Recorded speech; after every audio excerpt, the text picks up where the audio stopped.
My name is Brandon White, and I used to get food from the McDonald's restaurant close to my house every day. A couple of months ago, I walked in to get something and was attended by a new female employee named Mary.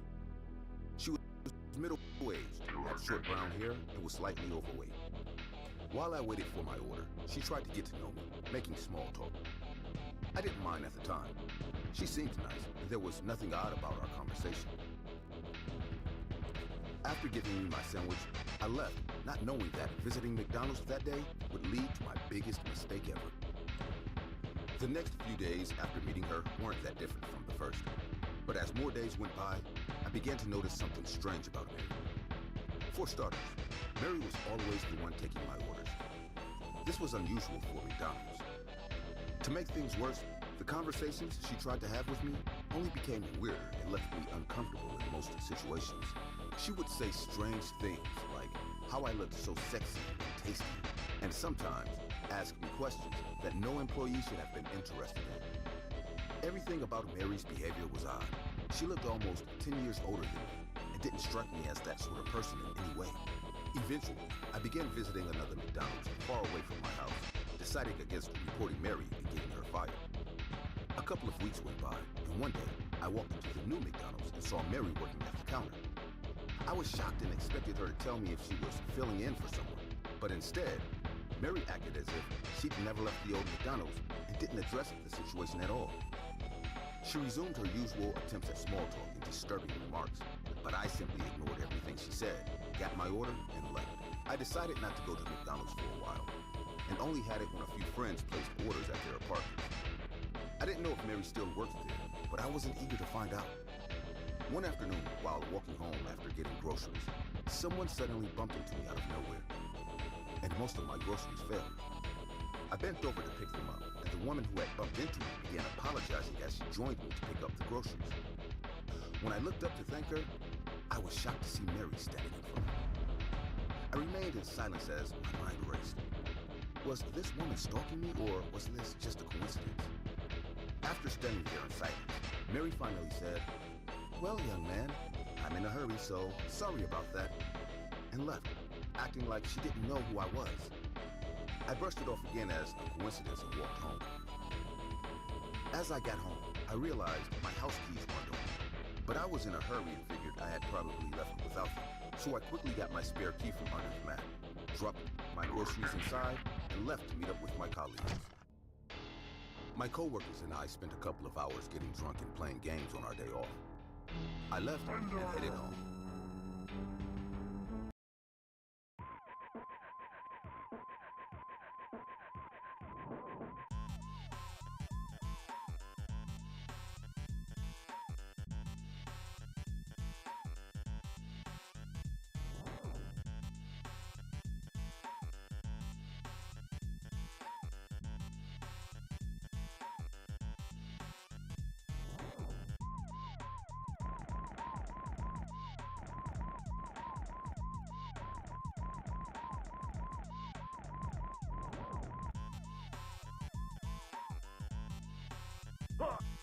But as I opened my door, something about it felt different. That feeling you get when someone else has been in your home was everywhere. But I was wasted, and all I wanted to do was take a shower. So I quickly looked around and headed to the bathroom. Later that night, I was alone in my living room watching HBO when my phone rang. I was curious about who could be calling me so late at night, so I answered with a simple, "Hello?" There wasn't a voice on the other end, but I could hear someone breathing heavily for about a minute before finally hearing a whispery voice say, "Upstairs." I ended the call immediately, assuming it was some kids playing a prank, but something about it felt off, and despite my efforts, I couldn't stop thinking about it, and how I felt someone was in my home earlier that day. About 3 minutes later, my phone rang again, and it was the same number. I simply ignored it and tried to focus on something else. That's when I heard a noise coming from upstairs. I quickly switched off the TV and decided to listen more closely to make sure I wasn't hearing anything. Sure enough, I heard a loud noise from upstairs, followed by another, and soon enough, I could tell they were footsteps, and someone was actually in my home. I quickly grabbed my phone and called the police before heading to the kitchen and grabbing a knife. The house was silent for the next few minutes, so I began to walk up the stairs slowly to make sure there was actually an intruder. As I checked each room one after the other, I began to calm down and question if I heard anything at all. Eventually, there was only one room left to check, and as I opened the door to the guest room, I was filled with a feeling of relief as all I could see was an empty room. And the sense of relief I had just gotten was quickly overcome with fear. As out of the corner of my eye, I could see a figure standing behind the door. Before I could say anything, the person jumped on me, knocking the knife out of my hand and settling on top of me, pinning both my arms under her. In that moment, all I could feel was terror as Mary looked me dead in the eyes before proceeding to grab the knife I had dropped. Mary slowly brought her head closer to me and began to sniff me, like she was taking in deep breaths. My skin began to crawl, and I began to struggle to get free, but there was no use, as Mary was a lot heavier than I was. She eventually stopped sniffing me and proceeded to say, "Oh, I missed you so much, baby. But you've been avoiding me lately. You looked so tasty today. I had to see you. And well, now I have to take a little bite." She smiled and continued, "Now, it'll hurt a little, but I'm sure you don't mind, darling." Mary quickly brought down the knife on my hand, taking my pinky finger clean off. The pain shot through my body, and I couldn't help but let out a piercing scream. Blood began to spill everywhere, and Mary couldn't hold back her laugh as she threw my finger in her mouth and chewed it down until nothing remained. At that point, I had begun to close my eyes as I slowly lost consciousness from the pain. That's when Mary said, "No, baby, don't do that. I was just about to have one of your tastier parts." She then proceeded to hold my eyelids open as she lowered the knife slowly towards my eye. Before I could begin to plead with her, police sirens filled the air, and I was immediately filled with relief. Mary quickly got off me and pointed the knife at me, saying, "No. How did they find out, baby? You didn't call them, did you?" One look at the woman in front of me, and I could tell she was absolutely crazy. She began pacing the room and was visibly worried, so I decided it was better to play into her game than act out, as I already knew how far she was willing to go. "I'm so sorry. I didn't know it was you waiting for me, so I called them. Just let me go down there and send them away, and I'll be right back." Mary looked at me with what seemed to be relief, and I could tell she truly believed what I had just said. She replied, "All right, honey, be quick now," and lowered the knife, letting me leave. I bolted downstairs with one thing in mind: get as far away from Mary as I could. As I stepped out of the house, I was met by a group of officers. They asked if anyone else was in the house before storming in and exiting with Mary in the next few minutes. Mary was taken away in tears as she screamed at me for betraying her and not keeping my word, confirming to the police that she was completely crazy. In the last few days, I've been informed by the authorities that Mary is wanted in several states for multiple counts of rape, assault, and suspicion of cannibalism. I was lucky enough to be the only one of her victims to survive her ordeal. That encounter still keeps me up at night, and I haven't been able to stop thinking about the first time I met Mary in McDonald's. I hope my story has helped you all realize that we really know nothing about the people who serve us and our families at McDonald's. In my case, I met a crazy serial killer who posed as a happy-go-lucky woman. But in your case, it just might be the devil who hands you your Happy Meal with a smile on their face. Hello, everyone. We are thrilled that you have been enjoying our videos. Your support means the world to us. If you've liked what you've seen, please consider liking and subscribing to our channel. We would love to hear which one of our videos is your favorite. We're on a mission to reach 100,000 members in the SSG family, and with your help, we can achieve that goal. Thank you for being a part of our journey.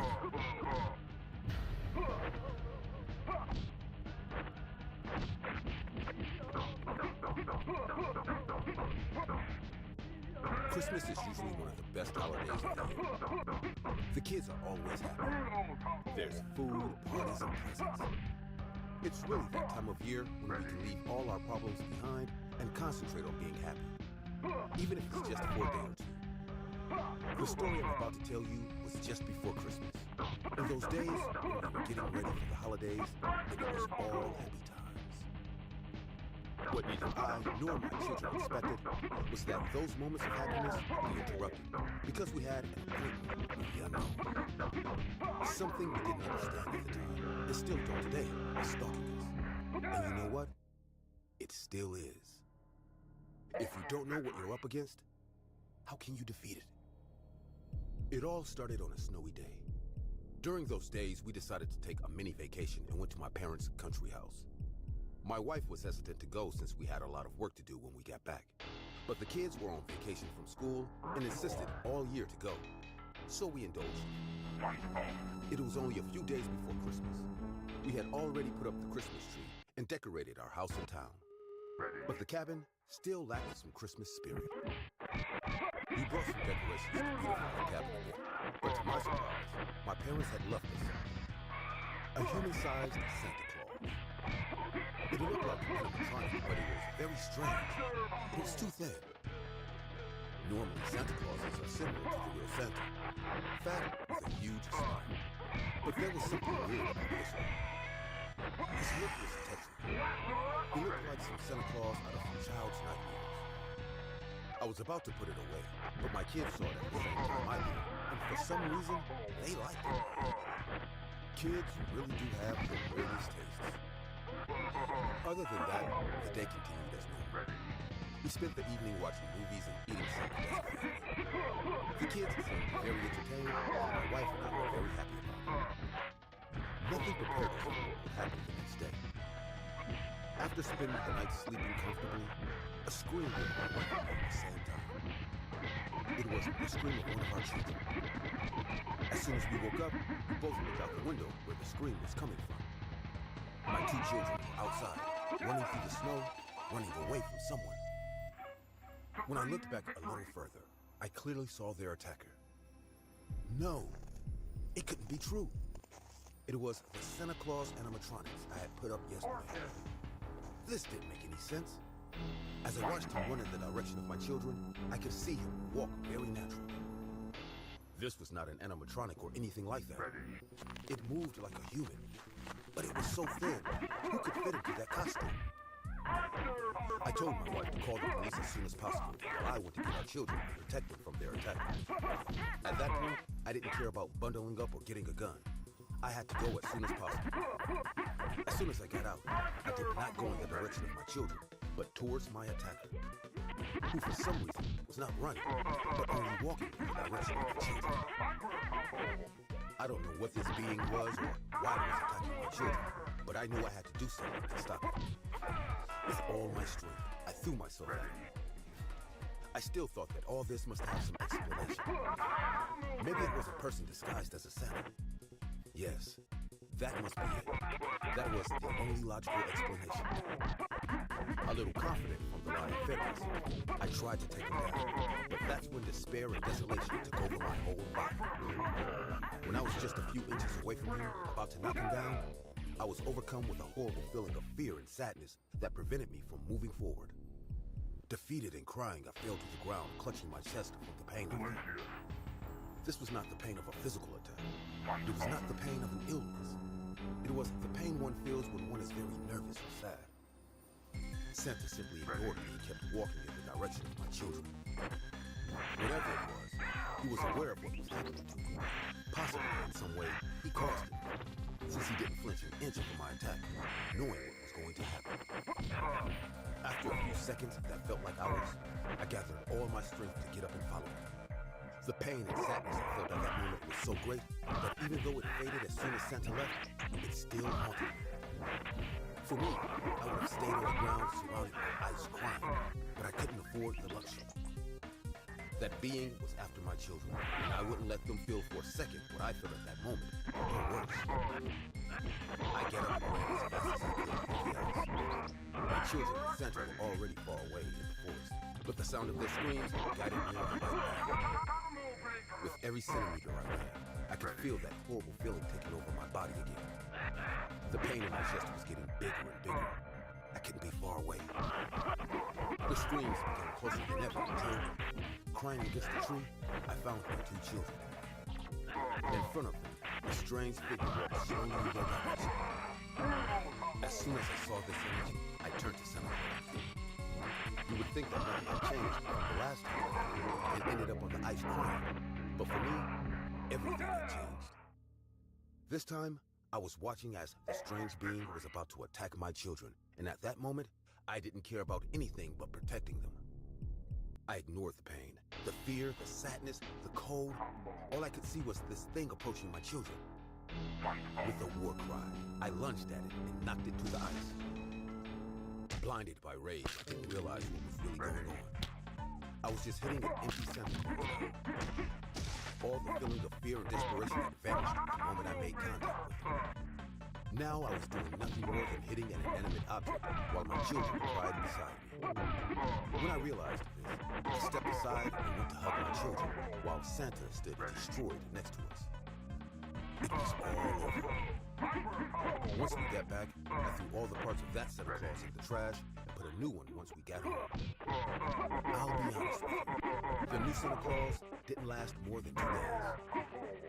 Maybe I was still a little paranoid, but I could swear that every once in a while, it felt like he wasn't in the same position I left it in. As if his head or limbs were moving when no one was watching. Also, I couldn't shake this feeling. This feeling of paranoia that when I was near him, I was constantly being watched. For their part, my children didn't talk about it, but I could see in their eyes that they were terrified. At first, my wife thought everything I told her was a joke. But over time, she began to believe us. Although part of her thinks it's a strange collective paranoia. I can't blame her, and I can't blame you if you don't believe me. Not even in my wildest nightmares could I think something like this could happen. But I guess, as a human, there are things we can never understand. And you know what? It's okay. I don't want to understand what happened that day. I just don't want it to happen again. I just want my family to be safe. Working at Burger King was an average job for a guy like me. Often the nights were quiet, with only a handful of customers coming in for a quick dinner before closing. But on that particular night, the story I'm about to tell you was anything but ordinary. I was alone on the night shift as usual, and the clock read 10 p.m. when it all started. The night was cold and dark, and the rain was pounding on the windows of the restaurant, creating a gloomy atmosphere. I had finished cleaning the tables and was about to close when I saw a lone man standing outside in the pouring rain. He wore a black jacket and a hat that hid half his face, but something about his posture sent a shiver down my spine. I still couldn't refuse entry to a customer, so I opened the door for him. The man walked in without saying a word, just staring at me with his cold, dark eyes. He ordered a hamburger and a soda. I prepared his order. The atmosphere in the restaurant was strange, as if silence and tension had taken over the place. As I delivered his food, I tried to make friendly conversation, but the man didn't respond. He just kept staring at me. Something in his gaze made me uneasy, but I decided not to pay much attention to it. The man sat in a corner of the restaurant, alone, silent. I continued with my usual tasks, but I couldn't help but feel watched. A few minutes passed, and I noticed that the man didn't touch his food. He just sat there, looking at me. I felt uncomfortable, as if I were in a scene in a horror movie. Finally, I decided to approach him and ask if everything was okay. I walked up to his table and spoke to him. "Is everything all right, sir?" The man looked up, but instead of answering, he smiled in a disturbing way. It was a smile that didn't reach his eyes, and his teeth looked sharp as knives. At that moment, I knew something wasn't right, but I couldn't just let it go. The man finally spoke, and his voice was soft and creepy. "I like your restaurant. It's a good place to be alone." I didn't know what to answer, so I just nodded and walked away from his table. I walked back to the counter, trying to ignore the uneasy feeling that came over me. The night was slowly progressing, and the man was still sitting in his corner, not touching his food. I decided to call the manager and tell him what was going on. The call was mysteriously cut off before I could say a word. I felt like I was trapped in a silent nightmare. I decided to take a break and headed for the bathroom. I needed a moment to regain my composure. While I was in the bathroom, I heard footsteps outside. As I came out, I saw the man walking around the restaurant, looking at everything as if he were inspecting every nook and cranny. I didn't know what to do, but I knew I couldn't stay hidden in the bathroom forever. When I returned to the counter, the man approached and finally broke the silence. You have an interesting place here. I like it. His words were unsettling, and his gaze kept boring a hole into me. I didn't know how to respond, so I simply said thank you, trying to remain calm. The clock struck midnight, and the man still wouldn't touch his food. At that moment, I realized I couldn't let this continue. I asked him if he needed anything else, if he was satisfied with his dinner. I need you to show me the kitchen. My heart began to pound. I was not allowed to show customers the kitchen, and something about the way he was asking made me even more uneasy. I politely explained that I couldn't do that it was against restaurant policy. But the man was unfazed. He simply got up from his chair and started walking towards the kitchen. I reacted as quickly as I could and started to press the panic button behind the counter. I didn't know if it was working. The button didn't react and didn't make any sound. Who knows? Maybe it didn't work months ago. Maybe it never worked. Terrified, I made a really bad decision. Driven by pure fear combined with my survival instinct, I ran after him, trying to stop him. I begged him not to come in, but he wouldn't listen. When he reached the kitchen, he stopped and started looking around as if he was looking for something. I felt trapped between my duty to protect the restaurant and the fear that was gripping me. The man walked over to one of the meat cleavers we had in the kitchen and picked it up. At that moment, I knew I had to do something. I grabbed a frying pan and prepared to defend myself, even though it was clear I was at a disadvantage. You know what silence is, kid. Silence can be scary.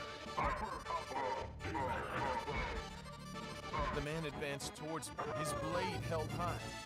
I prepared to defend myself with the frying pan, but it was useless. Laughing, he pulled the pan out of my hand as if I were a child playing with something dangerous. Like a cornered animal, I fell to the ground crying, accepting my fate, aware that I couldn't do anything to defend myself against this man. In retrospect, I could have tried to run. I could have thrown myself at him. Anything would have been better than just giving up like that. But you know, it really is impossible to act logically in that situation. All I could think of was that a few hours earlier I was at home, getting dressed for a boring work day, thinking about what to eat when I get home. Suddenly, it was all over. Now I was condemned to death by a man I didn't know. His motives were totally unknown.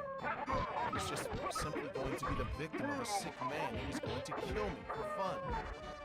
As if knowing what I was thinking and how defeated I felt, the man left the knife on the table and began to rub his hands across my neck, enjoying every second in which I couldn't defend myself. At that moment, I realized something even more terrible. The knife was just to scare me more, but he never intended to use it. I mean, he didn't need to. He just wanted to torture me, to make my death last as long as possible. I could see in his face, in his sick and twisted eyes, how he was going to enjoy what he was about to do to me. Slowly, the man put his hands on my neck. I could feel the veins in his hands getting more and more pronounced, while very slowly, his hands applied pressure to my neck. Little by little, I began to lose my breath. The force of his hands was getting stronger and stronger. What would happen first? Would I die of suffocation? Would my neck break? All I could think about was my family, my girlfriend, my pet. What were they doing right now? Could they have imagined that I was about to die? My vision started to get blurrier. I was fainting. But then, suddenly, The sound of police sirens became audible outside. The man stopped and listened. For a moment, the tension in the kitchen vanished. Police lights flashed outside, and we heard the officers enter the restaurant. The officers approached the man and detained him. Apparently, the emergency button worked and alerted my boss, who saw on the cameras everything that was going on. The man was arrested and taken out of the restaurant in handcuffs. He didn't say a word as he was led away, but his cold stare and disturbing smile remained etched in my mind. After he was taken away, calm returned to the restaurant. My manager arrived soon after, concerned and relieved at the same time. I explained what had happened, and he thanked me for taking steps to protect the place. He assured me that the man would not cause trouble again, but I was no longer interested. I would never set foot in that burger again. Although the man was arrested, I never knew who he was or why he had come to the restaurant that night. The experience left me with a lingering sense of unease and fear. The silence and the look of the psychopathic man stayed with me long after he was taken away. That night of terror at Burger King was an experience I'll never forget. I learned that sometimes evil can lurk in the most unexpected places, and that silence can be more terrifying than any scream. Since then, I never looked at a hamburger the same way again. And I always made sure the doors to my house were locked at night, because I couldn't help but feel that sooner or later, that man would come back to my house to finish what he started. The date was June 15, 2014. My team and I had decided to finally investigate the old asylum that stood alone and abandoned in Williamsburg, Virginia. This particular abandoned asylum had been the talk of the town for many years prior, with multiple stories and myths, the most famous being about students who snuck in and were found days later completely silent and void of themselves. According to the locals, the government followed up by launching an investigation, sending officials to uncover what had happened. But their findings were so grave, they decided to sweep the case under the rug, hiding all students, parents, and officials who entered the asylum. The case was eventually buried, and the asylum was completely sealed off as toxic and harmful. The history of the asylum, while it was functioning, was still unknown, and the details of the students who explored it after it was abandoned are also unknown. My name is Jacob Benedict, and these are the details of how my team and I uncovered the terrifying secrets of the Williamsburg Abandoned Asylum. My team consisted of 5 individuals, including me, and at the time, we'd only been paranormal investigators for about 3 years. In these 3 years of working cases and seeing all sorts of things, we had come to the conclusion that despite whatever stories were told, they were just stories, and there really was no such thing as ghosts, creatures, or things that go up at night. In this particular case, we heard first about it in March 2014, and finally decided to make the trip to the asylum in June. We got to the town late that day, and didn't do much except lodge in a hotel and brief on the case. We were immediately struck by the inconsistencies and the lack of information about the asylum, which set this case apart from anything we had encountered in the past. It piqued our curiosity and fueled our determination to uncover its secrets. The next day, we headed into town and split up into 2 groups, with 3 of my colleagues heading to the library to try to find out more about the history of the asylum, while Jessica, another one of my colleagues, and I went around town asking locals for any information they had. Excuse me, ma'am. Do you mind if we ask you a few questions? I said as we approached a middle-aged lady on the street. She replied with, Yes, sure. But I'm in a hurry and I don't have much time. yeah, no problem. It'll be quick. Can you provide us with any information on your town's old asylum? I said. The expression on her face changed slightly before responding with, Well, I can't tell you much. If it has to do with that asylum, I know just as much as you. Her response shocked me, as I'd assumed a local would have a lot more information than we did. So I said, oh, I apologize. I had assumed since you lived here, you'd know a lot more than I do. Well, I can see how you think that, but I'm sorry, I don't know much, and I don't think anyone you speak to will know much either. Ever since I moved here, I've understood that the asylum is something to stay far away from. She paused for a minute before saying, Of course, there are still stories and ideas, but I'll tell you this right away. Nothing good comes from that asylum. It's best you leave it alone. Despite saying she knew nothing, something about this lady's warning felt real to me. I also noticed she mentioned she moved here, so I decided to ask. So, before you leave, do you know if maybe there's anyone who grew up here and maybe knows something that could help us? She looked annoyed, but sluggishly replied, A lot of people grew up in this town, but the only one I can think of to help is Mary. Her family was involved somehow in the asylum, and she doesn't live that far. After that, the lady kindly gave us directions to Mary's house, and in less than 10 minutes, we were standing at our front door. The house was extremely large and quiet, but it was obviously old, and I could tell just by looking at it that there hadn't been any repairs in years. We knocked, and in about 2 minutes, an elderly lady opened the door slightly. Can I help you? She said, standing behind the door. Yes, we're looking for Mary. We wanted to ask a few questions about the abandoned asylum, I replied. The woman remained silent for a while before reluctantly inviting us into the home. The house's interior is just as run down as its exterior, with the paint peeling off and its floors confirming to me that the house was extremely old. Mary showed us a couch and informed us to wait for her here as she went to get what she needed.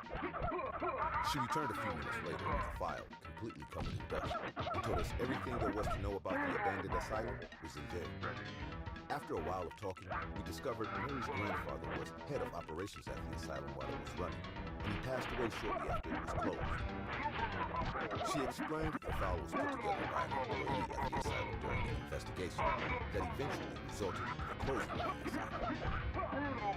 The case was handled quietly, and the family obtained the file after the asylum was closed, keeping it to avoid any scandals or leaks. However, when the kids went missing, the police asked Mary's father for information, and again, the file was used quietly, and the government found its contents too problematic and swept the case under the rug. Mary appeared emotional talking about this. She proceeded to tell us she'd uncovered the contents of the file after her father's passing and had been burdened by the guilt of keeping it all hidden. I wasn't going to help you at first, but you seem like good people. I think you will do the right thing with that file and bring light to the activities of what went down at that asylum. Mary seemed to have confused us for a journalist or some sort, so I responded with, Mary, there seems to be a bit of confusion here. While we do find everything you've told us intriguing, we didn't come here to get the scoop on this. We're here because people believe the building's haunted, and there are various myths revolving around the asylum. We'd hoped you'd know a little bit about its history. Thankfully, you did. But we still need to visit the asylum and find out what's really going on. Maybe there's even some truth behind the myths. Mary's expression had completely changed now, and she looked almost pale as she said, Whatever you do not visit that place. Just take the file and release the truth.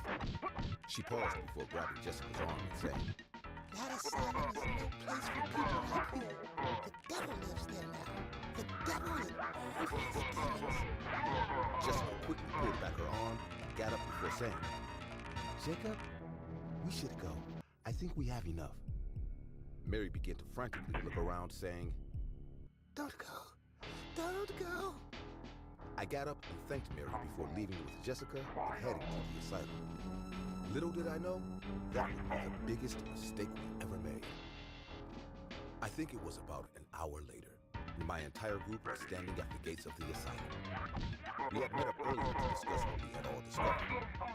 The group that visited the library didn't find much, but they'd managed to find the blueprints of the asylum. We told them about our discussion with Mary and proceeded to look at the contents of the file together. The file contained all sorts of horrible tests and experiments that were done on the mental patients in the asylum. These experiments only led the patients to slowly lose more of themselves until they were eventually voided. As time passed, patients began to die, and the asylum decided to bury the corpses on its grounds. What really began to worry the doctor, however, was the living patients who had already been losing themselves suddenly began to have regular conversations with their dead colleagues. They would be heard laughing hysterically and calling the names of the dead in the middle of the night. It didn't take long before the patients who hadn't been involved in the experiments began acting the same way, and eventually, the doctors. It was as if all those in the asylum began slowly losing themselves until they were completely void and could no longer function mentally. As we looked at the old asylum from outside its gates, it became increasingly obvious nothing good would come from walking through its doors. The asylum was a 3-story building, and it covered around 50 hectares of land. The building seemed way older than Mary's home, however, and its exterior had already begun deteriorating, adding to its already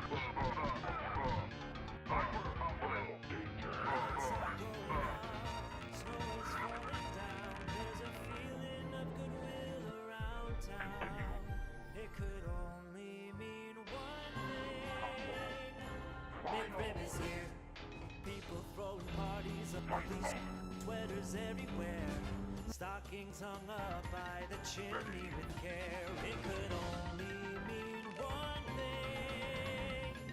McRib is here. Just go to McDonald's for a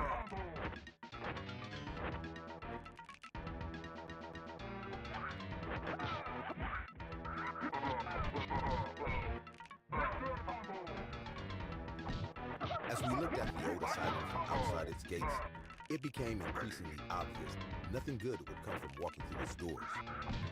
The asylum was a 3-story building, and it covered around 50 hectares of land.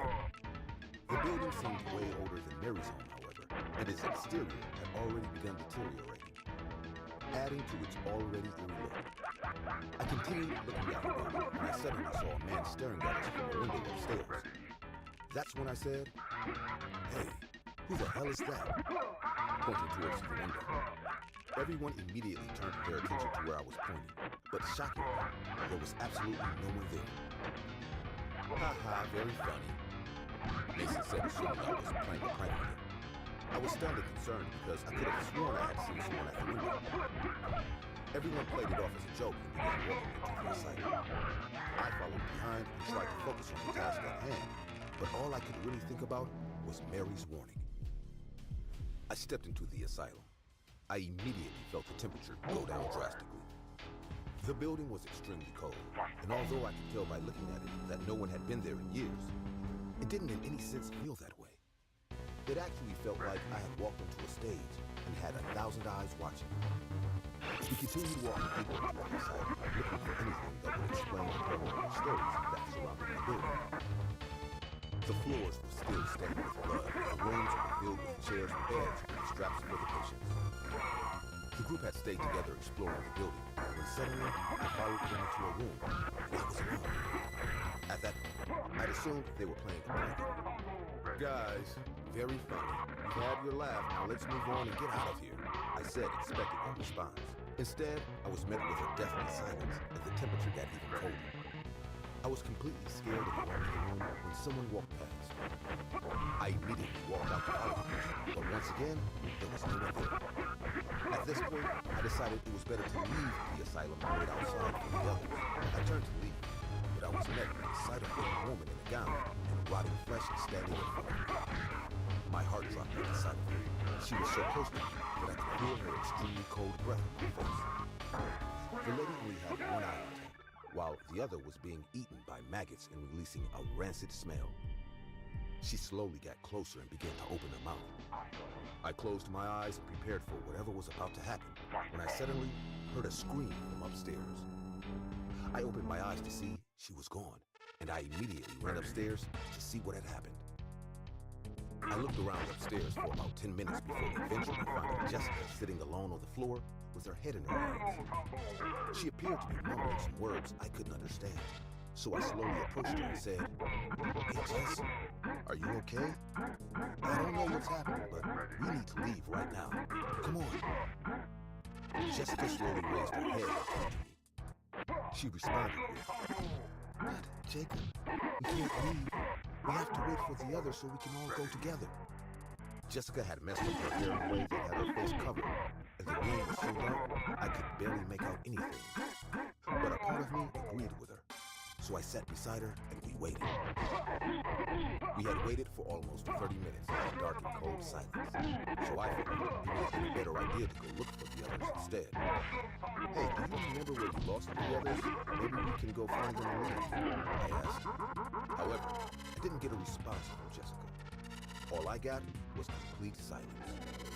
I assumed she was probably just stressed out and didn't hear me, so I said, "Jess, we need to leave soon."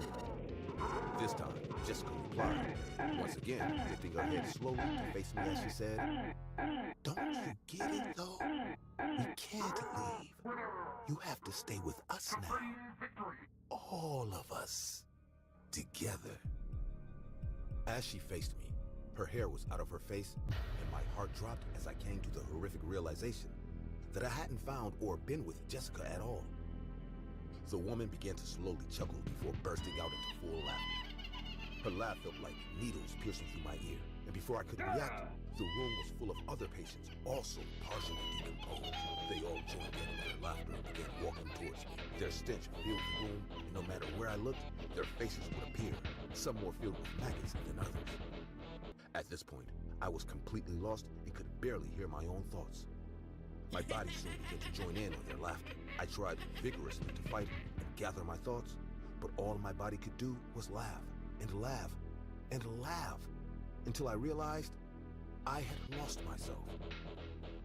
"Sir, are you all right?" I opened my eyes slowly in response to the voice I had just heard. A part of me wondered if I was still in the asylum hallucinating, but as I regained consciousness, I looked around to see a bunch of paramedics attending to my group and me.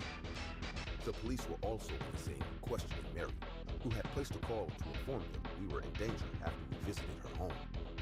I stayed conscious for about 2 minutes more before blacking out and waking up 2 days later in Eastern State Hospital, Virginia.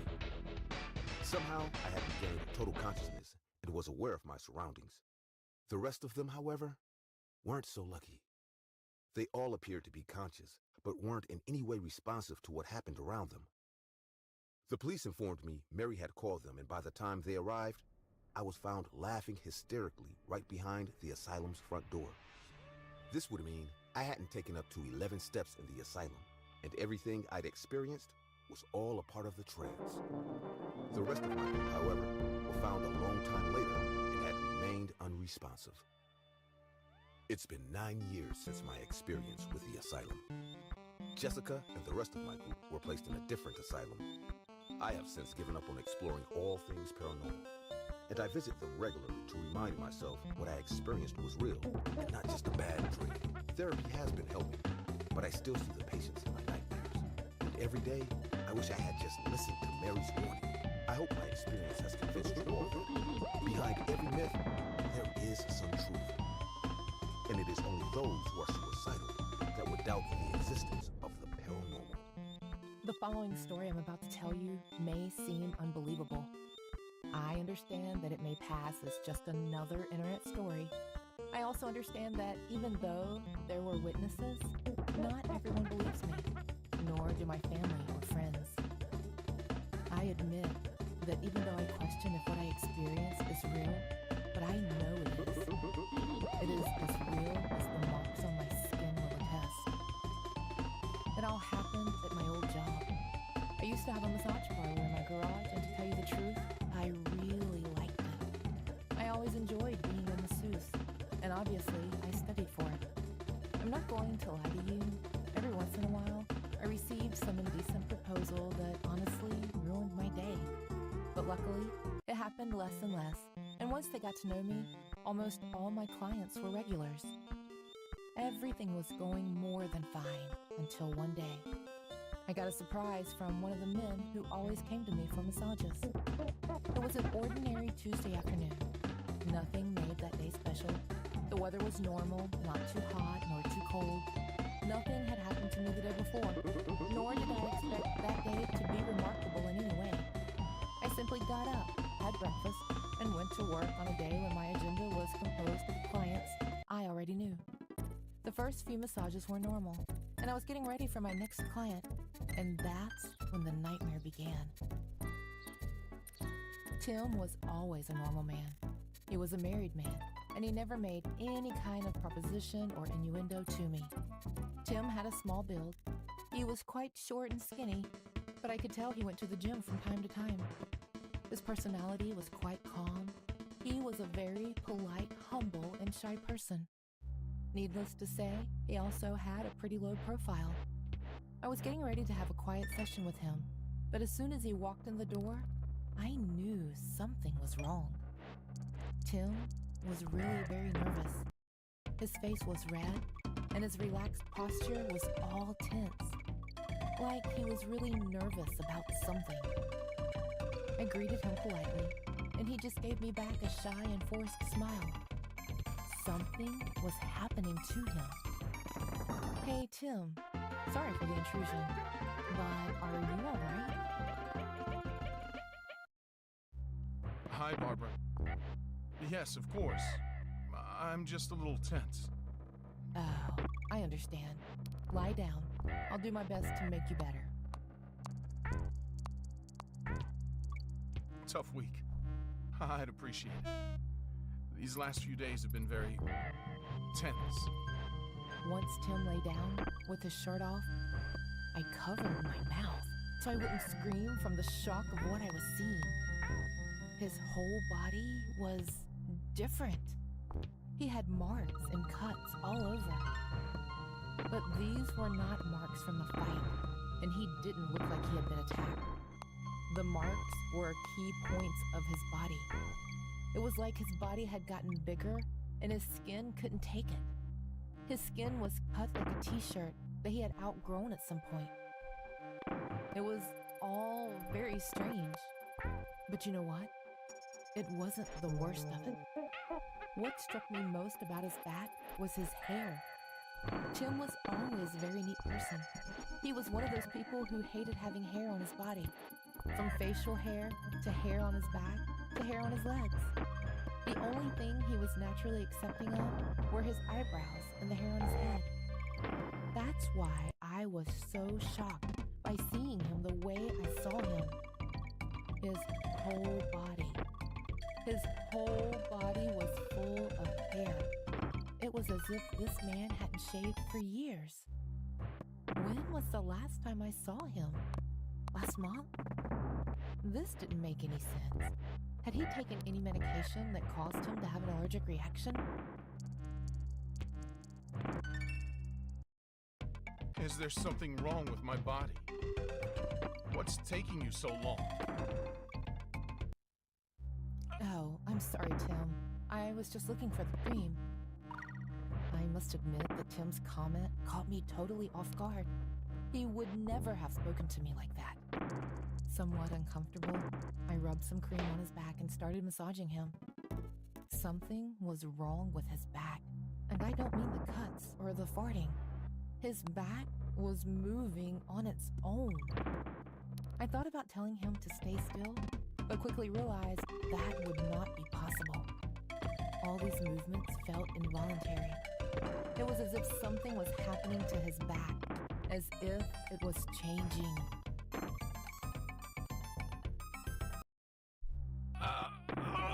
No. Not now.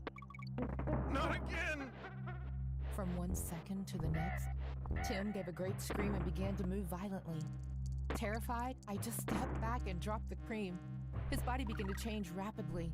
His muscles swelled, and Tim stopped to scratch violently all over his body. I didn't know how to react. I was alone in my house. Should I scream and alert the neighbors? Wouldn't that put me in even more danger? In the middle of everything that was happening, Tim looked at me with a lot of anger and walked slowly towards me, always scratching, and with unpredictable and uncomfortable movements. Nervously, I grabbed a shovel and told him to back off. In response, he just pulled it out with one hand and threw it to the side. With some resistance, he grabbed my neck with his other hand and slowly began to squeeze me. I can't describe to you what I felt at that moment. I tried to resist. I tried to fight back. But this person was not the same shy man who always came to me for massages. Nothing I did, no struggle or attempt I made to escape seemed to have any effect on him. Make no mistake, I couldn't breathe and I was choking. But I felt that rather than drown, I would surely break my neck. I could feel my life slipping away from me as the man focused on trying to kill me. And just as it started out of nowhere, it ended. Instead of continuing to squeeze me until I ran out of air or broke my neck, he simply threw me violently against the wall. Tim threw me with such force that it was a miracle I didn't hit my head against the wall because the damage would have been irreversible. Trying to recover from the blow, I looked up and saw my attacker more furious than ever. He wasn't even focused on me anymore. He was just running all over the garage, destroying everything in his path, screaming desperately as if he was an animal that had totally lost his mind. As he screamed, I could see Tim's body move on its own, to which the man only reacted by scratching, but with such force that I thought he would pull his skin off. It was easy to see that Tim, while visibly furious, was also in a great deal of pain. However, none of this made me question what was happening. No matter how much Tim was suffering, I was the victim, and he was the person attacking me. In the midst of his fit of rage, Tim concentrated on smashing the closet, totally ignoring the fact that I was standing next to him. I took advantage of this situation to slowly approach the huge garage door. Once there, I moved it slowly to open it. The door was very hard, and I could only open it a few centimeters, which served to let some natural light into the garage. Unfortunately, that light went right into the closet Tim was destroying, which alerted him immediately. Before I could finish opening the door and escape, I felt Tim's shadow behind me again. As soon as I turned around and faced him once more, he grabbed my face with both hands and without squeezing, gave a huge, terrifying battle cry, with his face almost pressed against mine. That was the most terrifying moment I have ever experienced in my life, even worse than when he had flung me a few minutes before. His scream felt so loud, so violent, and so imposing that I felt it pierced my whole body and took away my will to continue trying to escape. After that scream, I fell to the ground, sitting down, crying with my eyes wide open. Tim was preparing to attack me once more, but at the last moment, salvation came. The garage door kept opening. It wasn't opening by itself. Several people behind it were pushing it. They were my neighbors. They were trying to get me out of the house. At that moment, I realized that even though I had not screamed or warned them that I was in danger, they all knew what I did for a living and that I was always receiving people in my garage. Tim's loud and violent screams and all the noise generated by such destruction alerted my neighbors, and almost all of them came to see what was happening to me. Once they had managed to open the garage door, they dragged me out before the eyes of a Tim who, instead of attacking them, took the opportunity that the door was open to run out of the house in his underwear. All my neighbors came to my rescue and immediately took me to the hospital. I had been saved. I must tell you, that was the last day I saw Tim. Or at least I think it was. From that day on, he never showed up or posted anything on social media again. His family never responded to my messages or tried to contact me. I never understood what happened to this man and how he went from having such a calm personality to whatever happened that afternoon. I must admit that in spite of everything, I always think about him and worry about him. Since that day, all the neighbors report seeing some kind of animal running through the neighborhood at night. I know this doesn't make sense, but sometimes I wonder, what if that monster is Tim?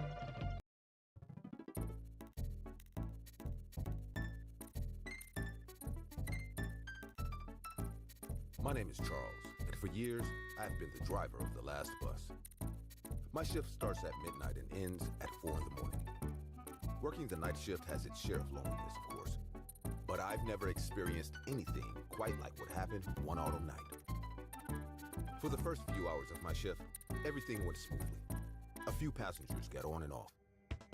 It was around 2 o'clock in the morning when I arrived at the last stop before turning around and returning to the depot. The stop was located in a dark and desolate part of town, right next to an old cemetery. There were a couple of dim streetlights, but most of the streetlights were out. As usual, no passengers were waiting at the stop.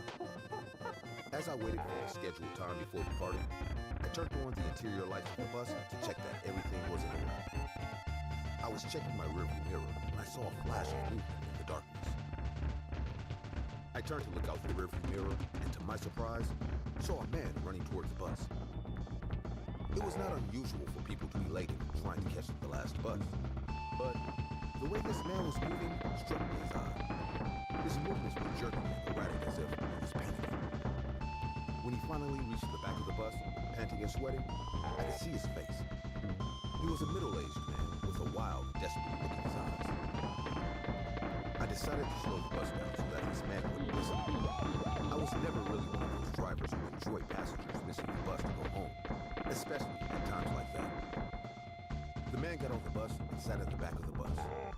His disturbing smile never disappeared from his face. I looked into the rearview mirror and noticed that there were no other passengers on the bus at the time. The bus resumed its march, and as we made our way through the empty streets, the man began to hum a haunting song. It was an ominous tune that I did not recognize, and his voice had an eerie tone that sent chills down my spine. As we moved on, the man continued his strange behavior. He began mumbling incoherent words and laughed disturbingly. I became increasingly uncomfortable and concerned for my safety. The possibility that I was dealing with a dangerous person became increasingly real. Finally, the man stood up and pressed the button indicating that he was getting off. This stop was completely deserted as usual. When I opened the door for the man to get off, he just stood there and kept smiling. I asked him to get off, but he did not respond. Instead, he began to walk slowly toward the front of the bus. I felt trapped in my seat, watching with growing anxiety as the man advanced toward me. His smile widened even more, revealing crooked yellow teeth. I realized I did not know how to deal with this situation, and the thought of confronting him directly terrified me. When the man was only a few steps away from me, he finally spoke. His voice was an eerie, icy whisper that made me shiver. "Do you know who I am, driver?" I shook my head, unable to answer. I had no idea who this man was or what he wanted. "Don't you remember? I was one of your passengers many years ago, one night just like this. But you wouldn't let me off. You had fun watching me miss the last bus, didn't you?" I had no memory of that incident, but that didn't matter at the time. I was too scared to think clearly. The man moved even closer, his face inches from mine. I could feel his cold, stinking breath on my face. "This is your last stop, driver. Today, it's your turn to stay behind." Before I could react, the man pushed me back with enormous force.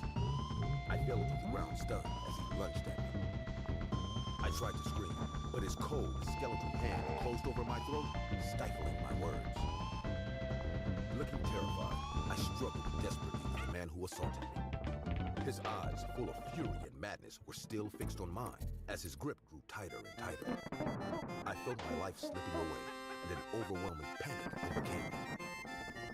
In a last act of survival, I reached for a small flashlight I kept in my jacket pocket. I wielded it with all my strength and hit the man's head with all my might. The impact knocked him back, releasing his hold on my throat. Coughing and gasping, I took the opportunity to pull away from him. As I sat up, I saw the man withering in pain on the ground, holding his head. He looked dazed and confused. Without a second thought, I ran to the driver's door and slammed the safety door of the bus shut, making sure he couldn't reach me. Then frantically, I reached for my cell phone and called 911 for help. The emergency operator's voice calmed my nerves. I explained the situation and the location of the bus. I was promised that the police would be dispatched immediately. As I waited, I held the flashlight in one hand and the bus steering wheel in the other, watching the man on the ground. The man began to come to his senses, but instead of trying to open the front door or looking for a way out, he just sat there and stared at me.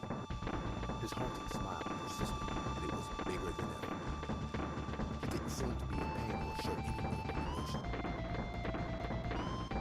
When the police officers finally arrived, the man was arrested without much resistance.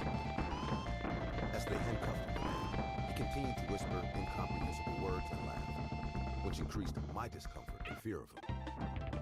The officers assured me that an investigation would be conducted and that they would take steps to ensure my safety. After giving my statement to the police, I made my way to the bus stop, shaking and shocked by the experience. I couldn't recall any similar incident, but the thought of having left someone behind on a night like that haunted me. Eventually, the authorities discovered that the man suffered from severe mental illness and had been wandering the streets for years. He was not one of my former passengers as he had claimed. Although that revelation relieves me to some extent, the experience left me deeply scarred. From that day on, nights working on the bus became even more lonely and terrifying. Every shadow in the darkness, every haunting laugh reminded me of that autumn night. The story became an urban legend in the area. My night bus, known as the Last Bus, gained an infamous reputation. Though I tried to move on, that sinister smile and the man's icy whispers never completely disappeared from my thoughts. And my nightlife was changed forever. It's undeniable that some people find it easier to find a job than others. The job market is very wide for young university students hungry for success. For me, on the other hand, it's very different. My name is Alfred, and I am 50 years old. But this is not a story about how hard it was to find a job. Today, I will tell you how the job I got, with a lot of effort, was almost the last job of my life. Because of life, I was never able to study or finish school. Looking for a job at my age was really very difficult. But I am the only breadwinner in my family, so I had to do it. Every job I went to, they told me different things. Some would tell me that they would call me after talking to other candidates, but I could see in their eyes that they knew they would. Others were more direct and told me I was too old for any job, even something as simple as a supermarket cashier. I went from failure to failure, but just as I was giving up, I got an opportunity and started working right away. The job was quite simple. I was going to be the caretaker of a soccer field.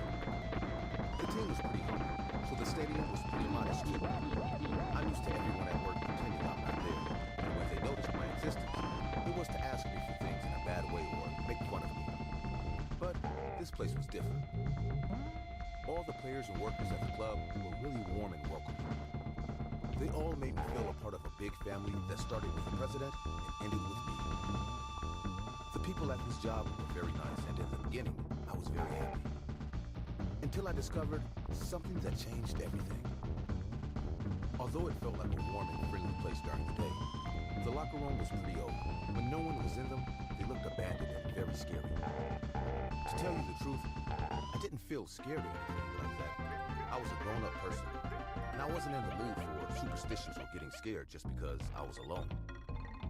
The players told ghost stories and said that the field was haunted.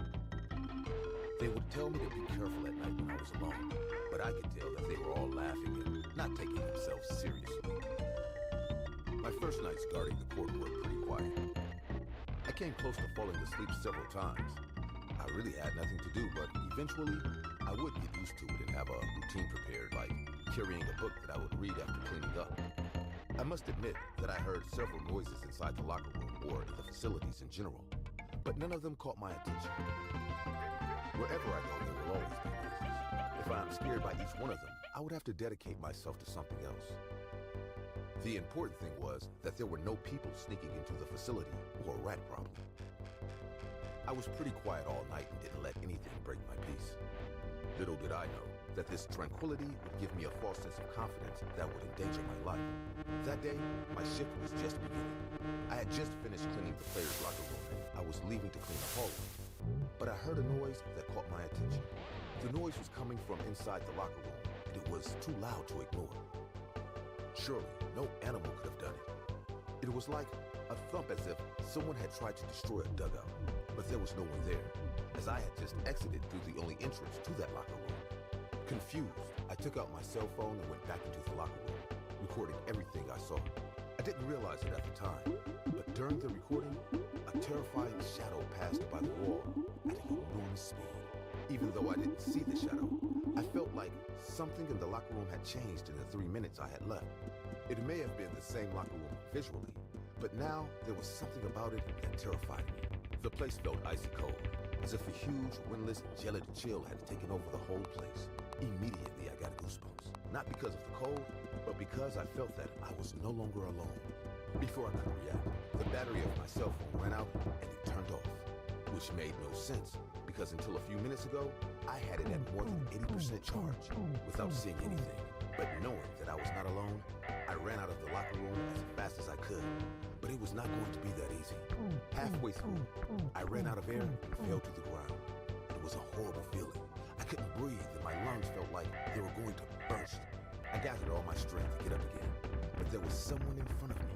There was a man, a local soccer player I didn't know. Why was he dressed as if he was going to play a match?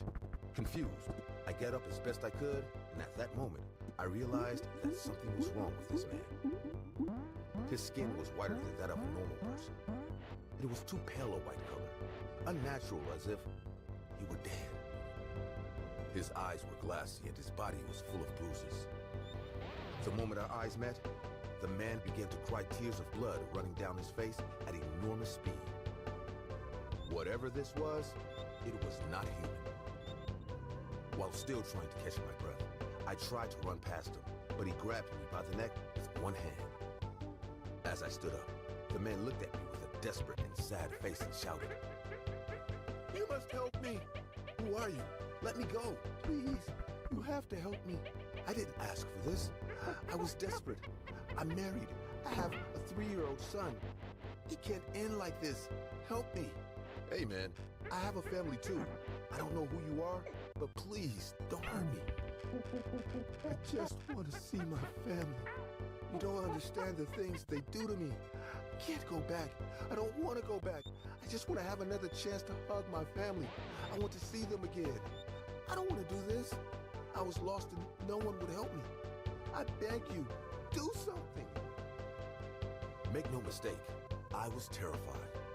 Every fiber of my body was screaming that I was in enormous danger. But while he was saying these things to me, while this man was screaming at me and squeezing me with his arm, I felt that there was no evil in him. There was desperation. Suddenly, he let go of me and screamed for help again. But this time, he wasn't looking at me. He was looking behind me. The temperature dropped even lower, and even though the light was on, the room got darker and darker with each passing second. I looked behind me and saw a bunch of shadows going from one place to another, slowly approaching where we were. "They are here! Don't let them take me, please!" In a matter of seconds, the shadows surrounded the whole place, and ignoring me, they threw themselves against the terrified man. The shadows began to surround his entire body as he screamed louder and louder in despair. He dropped to the floor and began to spin as if on fire. And in my presence, something invisible began to drag him around the place until I lost sight of him. I could not believe anything I had just seen. My only reaction was to stay on the floor in the fetal position, crying and praying that this was all a nightmare. As soon as I got home, I saw my family surprised that I had arrived early. Without saying a word to them, I hugged them and started crying. After I didn't answer them when they asked me what was wrong, they just hugged me. The next day, I went to present my resignation. When I told the president of the club the whole story, he was shocked. At first, he thought it was a bad joke perpetuated by the players. But when I told him about the man, he believed me. This man was a soccer player who had been with the club when it was founded. Being a small club, not many people know this, but this man had taken his own life by hanging himself with a rope, leaving his family alone. The last thing he told me was that, normally, he would not have believed me.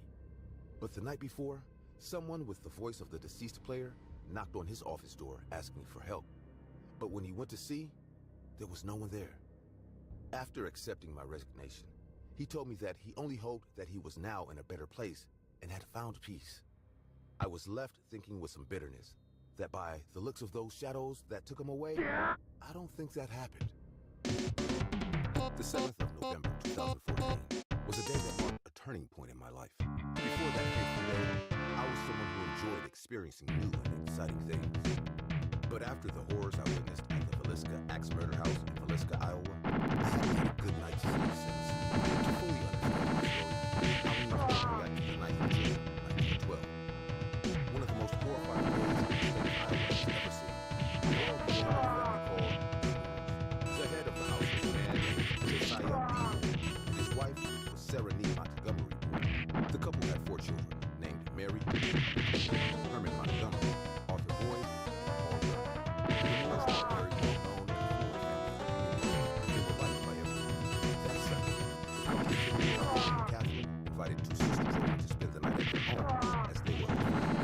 Catherine's friends were Tina Gertrude, Ida Masterly, Rita was 12, and Ida was 8. After the sisters had settled in, the entire family, in addition to Ida, went to the Presbyterian Church in Lincoln. The family visited the church because they were participating in a Children's Day program that Catherine's mother, Sarah, had coordinated. The Children's Day event lasted until 9:30 p.m. that night. When it was finally over, the family and their guests walked home. They all arrived at the residence at 9:45 and 10. And that was the last time the family and their guests were seen alive. On the 10th of June, 1912, sometime around 7 a.m. that morning, a woman named Miss Peckham started to get word that the morphine had not come out. Miss Peckham was one of the Moore's neighbors and not seen him out and about this early in his time. She knocked on the door to see that everything was okay, but nobody answered. She knew that inside was strange. She tried opening the door, but it was locked. She called Josiah's brother, Mr. Walter, to help him check it. When Walter was gone, he called out to his brother, but no one answered. So he and Miss Peckham decided to get into the house with Walter's spare key. They finally got out. They just found bodies of 4 families and their leadership was found in their home on Walter Road. Mary had been on the 10th of June, 1912. The authorities were immediately called to the scene, and an investigation revealed that the murders had taken place between midnight and 5 a.m. The killer, who had been waiting for the family to fall asleep, started the massacre in the master bedroom where Josiah or slept. The killer was asked repeatedly at Josiah's face because to his face was so vicious that Josiah's eyes were missing. His corpse was unrecognizable. The authorities also noticed a gouge under the ceiling of the master bedroom where the killer had lifted the axe.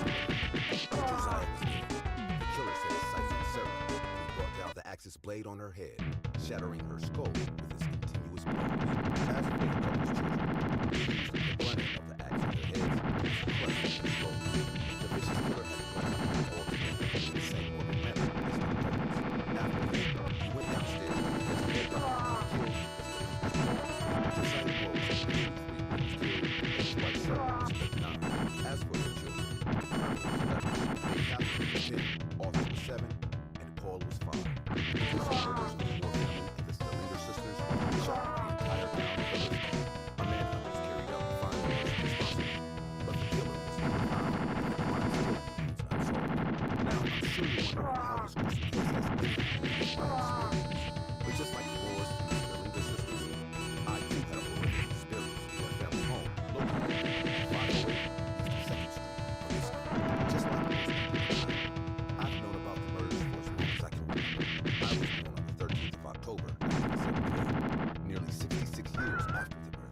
Even after all that time had passed, this recent case is still being talked about. The gruesome case is dubbed the Velisca accident, and is often called the most mysterious case in the United States.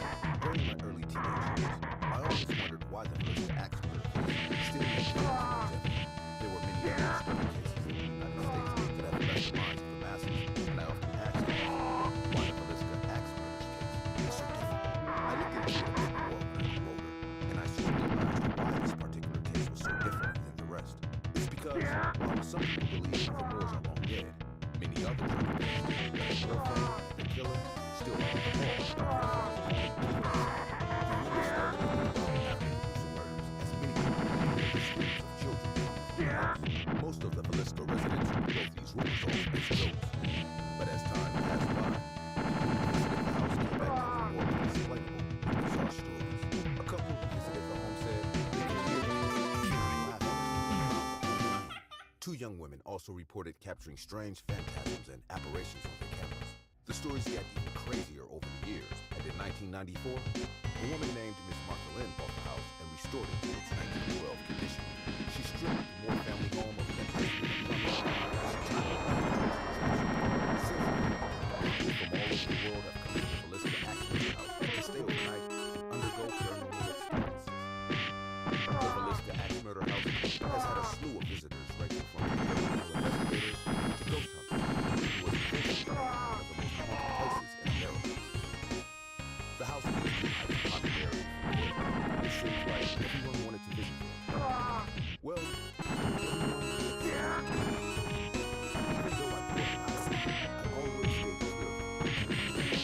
As I said earlier, Ireland is the guy who enjoys experiencing thrilling and exhilarating. There were very few things I would say no to because I was always down to it. However, the only time I drew the line was whenever it was anything paranormal. It had been like that since I was young, as I was always against exploring the supernatural or paranormal world. My grandmother was a strong believer in the paranormal, and while most people called her crazy, I always felt there was some truth to her crazy stories. I had sworn to never visit the Velisca accident house, but all that changed when my longtime friend Ron Andrews visited me in Iowa. I began during my years in college, and we've been brothers and sisters.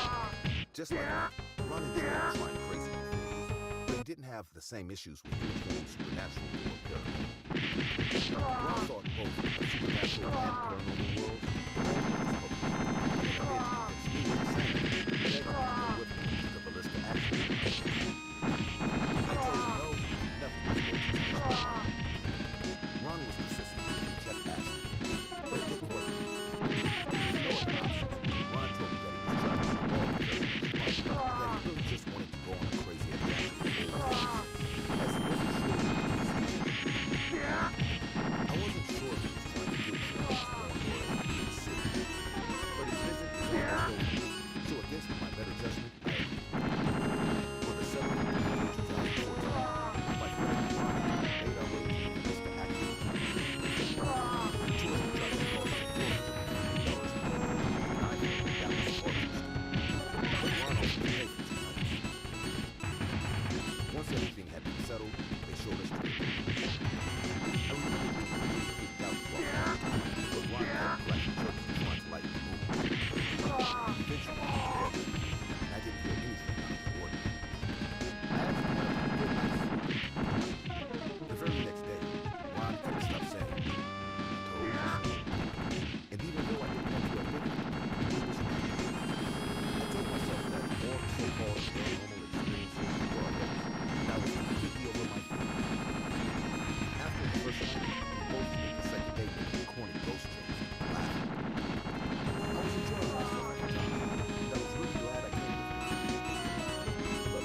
seemed like Ron's limbs were being controlled by string.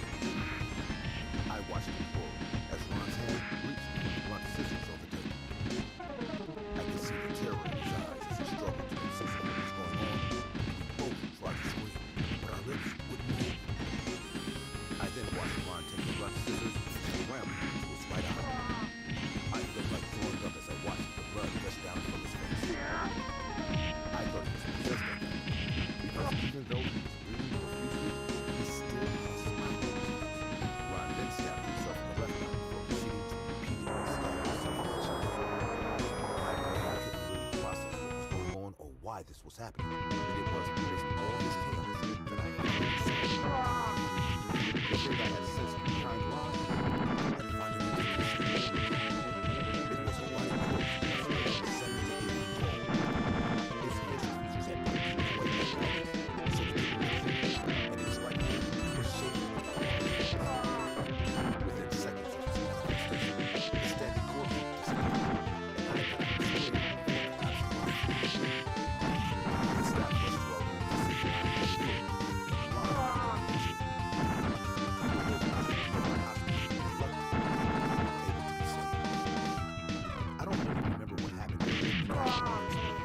but according to the doctors, I kept screaming until I lost my voice for a few days straight. It would take me 6 months and serious therapy before I was able to speak. Even after telling my story, people finally called me. Ron, who had lost both his eyes, was the only person able to corroborate my story, but he was believed to be as intoxicated. The news took the headlines by storm as the authorities struggled to explain what had happened that day. It would take me 2 years of serious psychological care before I was able to actively get back into society. I've also been on a babysitter basis. That was really the reason I got into it, as I still showed some traces of insanity. But I wasn't allowed to be alone. The therapy wasn't really working as I could still see everything that was going on.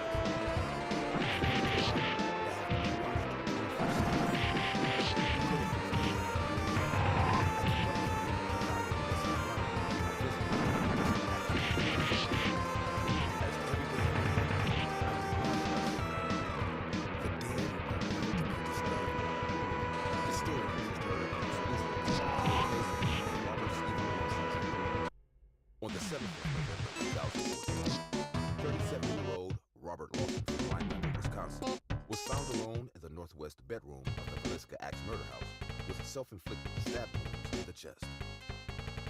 After the investigation, Montgomery County Sheriff Joe Sanders stated that Robert arrived with the informant for investigation of the Villisca Axe murder house. A few minutes after entering the northwest bedroom, Robert called the rest of the party, who were standing outside for help with our mobile two-way radios, Sanders told me.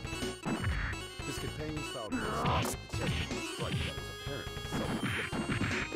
They immediately called 911, and Robert was brought to a nearby hospital before being helicoptered to Creighton University Medical Center. The police report also stated that the strange incident happened around 12:45 a.m. A time frame that mysteriously coincided with the approximate time that the brutal murders of Morgan and the Stellina situation took place. Luckily, Robert Lawson was able to recover from his injuries, but he declined to speak publicly about what occurred that day. The only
I waited for about 10 more minutes, and then I saw her. The first thing I noticed was Annabelle was a lot skinnier than she looked on the profile.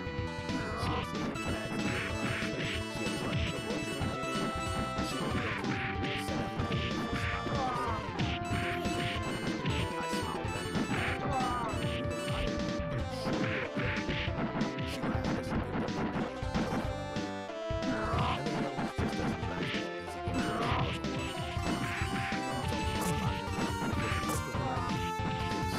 away. Annabelle was just as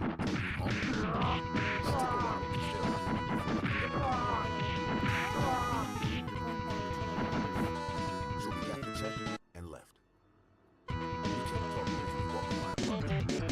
We walked in, and I told Annabelle to make herself comfortable while I made her a drink. I made her a gin and tonic, and got back from the kitchen to see Annabelle standing and playing with her thumb. She was nervous, so I said, "I know you said everything's all right." She shook her head.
So there you have it, officer. Annabelle Tate was my first time using Facebook, and my, what an experience she was. You're a superhero. I'm not sure you know the rest of the days behind bars. So many brothers. If you ask me, all I did was ask to be their friend, and they agreed. All I truly wanted was some friends. You raped and killed 19 women using Facebook, and God knows how many before that. And you say all you wanted were friends? Well, you won't have to worry about that anymore. You'll soon find out what happens to your kind in prison. I'm sure a lot of people would like to be your friend. Oh my God. I hope so. People like you don't deserve compassion. Well, if that's true, officer, I guess it's a good thing I found Facebook. Hi, my name is Lee. I have a question. Have you ever worked at a fast food place? What's the weirdest thing that ever happened to you? I know a lot of people who have never really had anything happen to them, other than something customers making a mess or influence. In the beginning, I had never experienced anything like this, and I didn't think it would really happen to me. I always worked at Popeye chicken. I never knew that in just a few months, I would have the worst night of my life. The beginning of my night shift at Popeye's went along with the typical routine of a quiet night. It was around 10 o'clock at night, a time when we usually receive more customers. The atmosphere was chaotic, with the intense murmur of conversations scattered among the tables. But But among all the people talking, one person stood out. A very tall, thin man had entered. His eyes were small and terrifying, as if they were wide. He sat in a corner away from the rest of the audience, and what disturbed him most was not simply his appearance, but his face and penetrating gaze. He watched each individual with intensity that sent chills down my spine. As the night progressed, more customers joined us, but this man standing, making no requests, simply observed. It was as if he was mesmerized. Staring there, on the other hand, he was like a ghost that only I could see. Suddenly, the man walked towards his family heavily. As soon as he arrived, I looked at him and gave him a smile. However, there was something more than a smile. It was rather forced, as if he was practicing something that would come naturally to him. As he engaged in the family conversation, I could sense the discomfort, as if something was undoubtedly out of place. The man who seemed to be a stranger to everyone approached the table uninvited. As he walked, I smiled wide, but his eyes were wide. He never seemed to close. It was as if the man each word he spoke seemed more intense than the last. His family was becoming increasingly terrified of him. Some grabbed their food and left. At first, all the families who spoke to me tried to be polite, but as time went on, the atmosphere became more and more tense.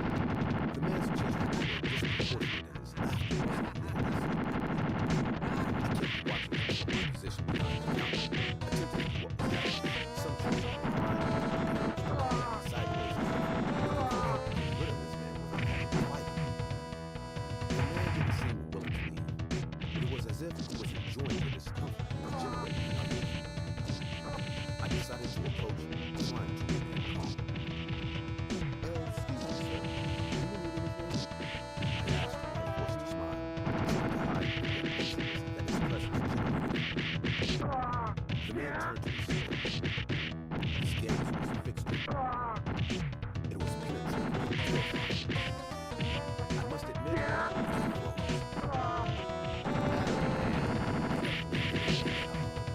I'm just enjoying the company. Isn't that the charm of a fast food restaurant? His words chilled my blood. There was nothing in what he said that could be considered threatening, but something in his tone and look was sinister, as if he was toying with all of us. After a final smile, the man simply walked out of the restaurant as if nothing had happened.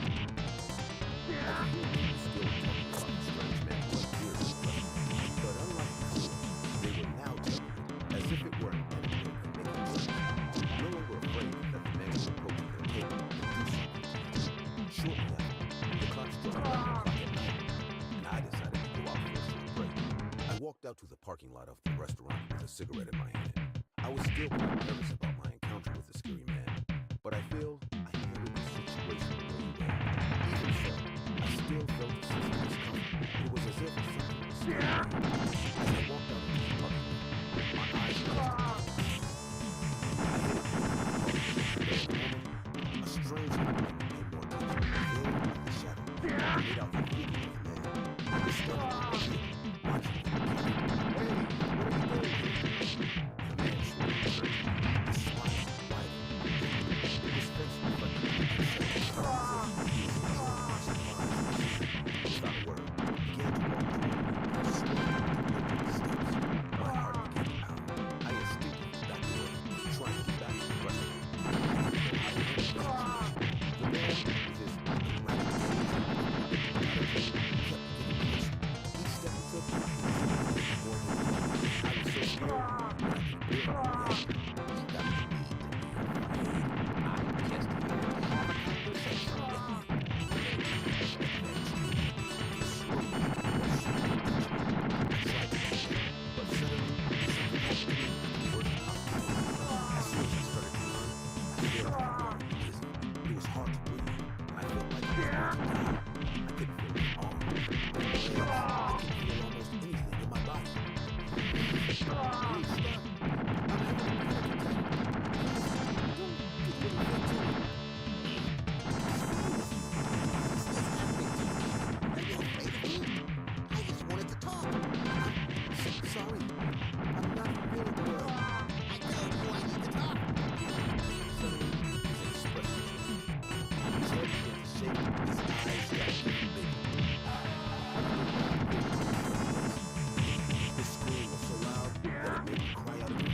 run, some bad guy will hurt you.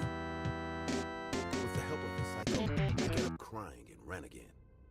I was limping, crying, humiliated. The sounds of footsteps behind me stopped. I dared to look back, and the man just stood there waving at me. With my heart pounding, I arrived at the restaurant. I tried to tell him everything that happened, but I fell back to the floor. I have had many panic attacks in my life, but this was the worst. I felt like I was going to die at any moment, but I still tried to talk. I needed the police to be called, or this psycho would hurt someone. Once I recovered, I was able to tell the manager to call the police, as there was a psychopath in the parking lot. Without hesitation, the man went to the cash register and started pushing the panic button under the counter.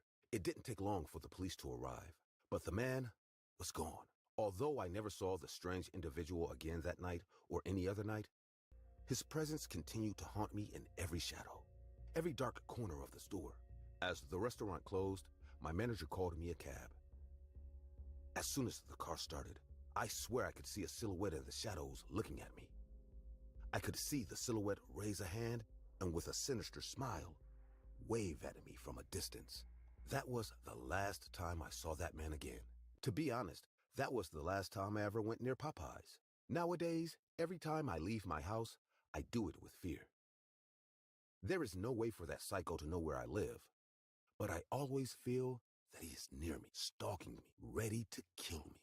Hey guys, my name is Adam, and I have a story to tell you. On the outside, I'm sure I look like a normal person, someone who doesn't have much to say or just goes through much in this life. What no one knows is that I lived a night that would change anyone's life, and the consequences of what I lived are still haunting me. It all started one night in December. I was driving down a lonely road in the middle of the night. I wasn't really going anywhere. I just liked to drive at this time. I know many people will disagree and tell me that it's reckless and dangerous, but those comments never bothered me. The drive was going well. It didn't seem to be a very special night, and nothing unusual was happening. But about halfway through, one of the worst possible things that could happen to me. The car started to fail, and soon it came to a complete stop. I had no cell phone signal and was far from anywhere inhabited. I stood outside the car, waiting for someone to come by, but I knew this was very unlikely, so I left the car on the road and decided to walk in search of help. I walked for a while and found a house at the end of the road. I approached it in the hope that someone might be able to help me. I knocked on the door, thinking about how I could convince them that I wasn't a psychopath or someone dangerous. But to my surprise, I was greeted by a couple who didn't doubt me for a second. They looked friendly, invited me in, offered me food and a place to stay for the night. I admit I started to feel a little uncomfortable, but maybe it was because they were too nice. At that moment, I thought that we were so used to people being cruel or self-serving that when we really see nice people, we get uncomfortable or think something's wrong. As we were eating dinner, I noticed that the food tasted strange, but I didn't say anything for fear of offending my hosts. They were both looking at me with huge grins from ear to ear. They seemed to be obsessed with me eating. After a few more bites, I decided to retire to rest in the room they offered me. In the middle of the night, I heard strange noises outside my room. I carefully got up and tried to get out to see what was going on, but I couldn't. The door to the room was locked. I tried not to panic, not to scream, and tried not to break the door down. But while I was thinking about what to do, I began to hear voices from the other side of the... It seems our little guest didn't enjoy his dinner. I know. I'm sure it lacked enough spices. He made me feel very bad. He's ungrateful, but keep in mind he's not in his own house. It makes sense that he's a little uncomfortable. I know, darling. Thank you. At that moment, I relaxed a little. Maybe I was overreacting. I considered going back to sleep and the next day to apologize for the way I left the table. But suddenly, I heard something else. Besides, what does it matter if you enjoyed the dinner or not? We're basically just feeding a piglet. It's true, honey. You have to keep him well fed. Tomorrow, I'll make him a big breakfast. That way, we open him up. He'll taste I can't wait to taste it. It sure is delicious. I just don't understand how human flesh is so good. Hearing those last words, my blood froze, and I was paralyzed with terror. In that instant, I understood the true nature of this family. They were cannibals. I was in the house of a family of monsters that fed on human beings.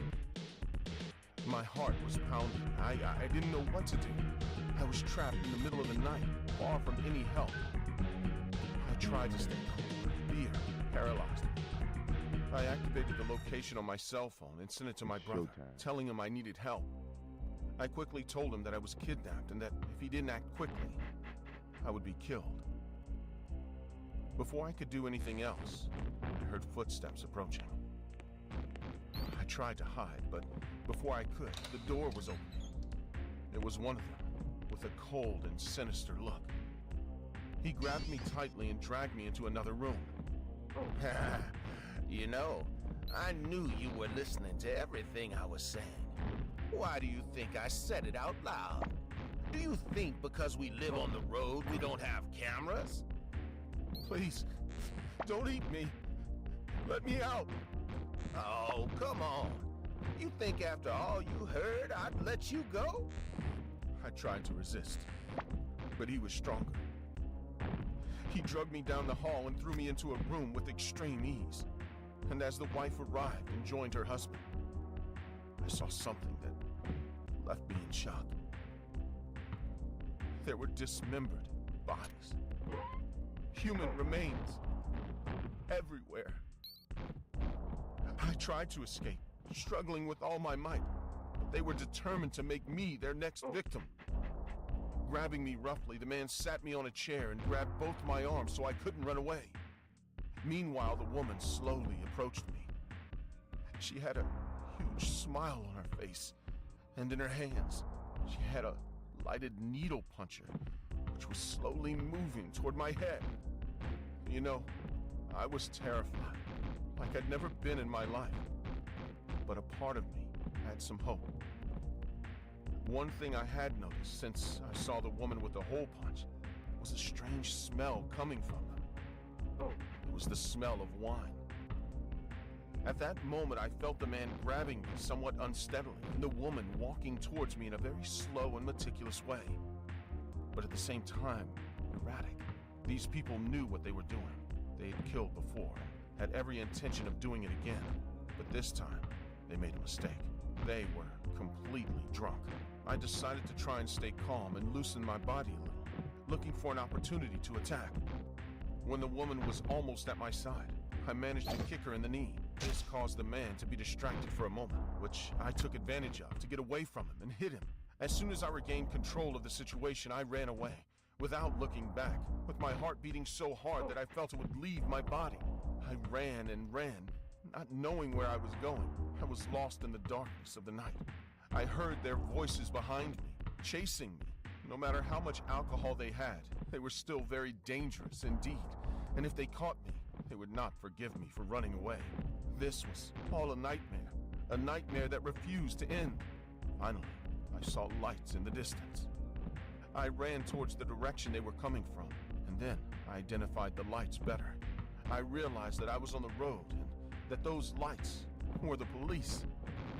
I came screaming for help, and when they saw me, one of them asked me if my name was Adam. Apparently, these cops were surrounding the area, looking for me.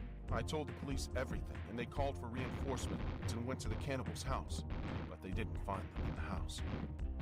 They were probably hiding in the woods from the moment they saw the police sirens.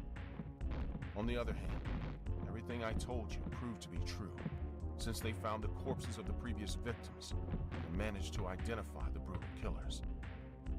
To be honest, I don't know how the case ended. After giving my testimony, I don't know how the case ended. After giving my testimony, I decided to stay away from the trial altogether. I know for sure they both received life sentences, but I really didn't want to know anything else about what happened. I didn't want to remember at all what I experienced that night. That was the last night ride I ever took. It May have been a few years ago, but I still dream of that horrible room. When I wake up, I see the eyes of both psychopaths meeting mine. It's as if they never left, as if they live inside me, refusing to let me go on with my life and mocking me because I ate human flesh that night. Since the lockdown, there's been a drastic shift in the work culture all around the world. People are opting to work from home or work from anywhere options rather than going into the office 5 days a week. Around that time, a lot of new YouTubers popped up documenting their van life experiences, and a community of van lifers was created. Luckily, my wife Lisa was one of the first people to choose van living over traditional homes. We rented our current house, bought a spacious van, and started our journey on the road. To say we didn't know the ins and outs of van living would be an understatement. We knew nothing. From the few initial YouTubers, we learned the basics like showering, storage, cooking, and laundry. But beyond that, we learned as we traveled. We have no kids, so that wasn't an issue, and we could do our jobs completely remote, so money wasn't a problem either. Usually, we drove most of the day, and around 4 in the evening, we found ourselves a good parking spot to set up in camp and called it a day. We worked from our van and took turns driving. It was like one long road trip, but that doesn't mean we didn't face challenges on our way. Today, I'm about to share the scariest incident that happened to us in the dead of night. I remember that day like it was yesterday. It was bright and sunny, and it was Lisa's turn to drive, so I was sitting in the back doing my work. We cooked a quick lunch, and we were on our way. Around sunset, we found ourselves in a dense forest-covered freeway. Although it was a freeway, the road was narrow, and hardly any vehicles were passing us. Lisa suggested that we find a good spot and park there for the night. I wasn't quite sure, as we were in the middle of nowhere. The sun was about to set, and we had a strict no driving in the dark policy.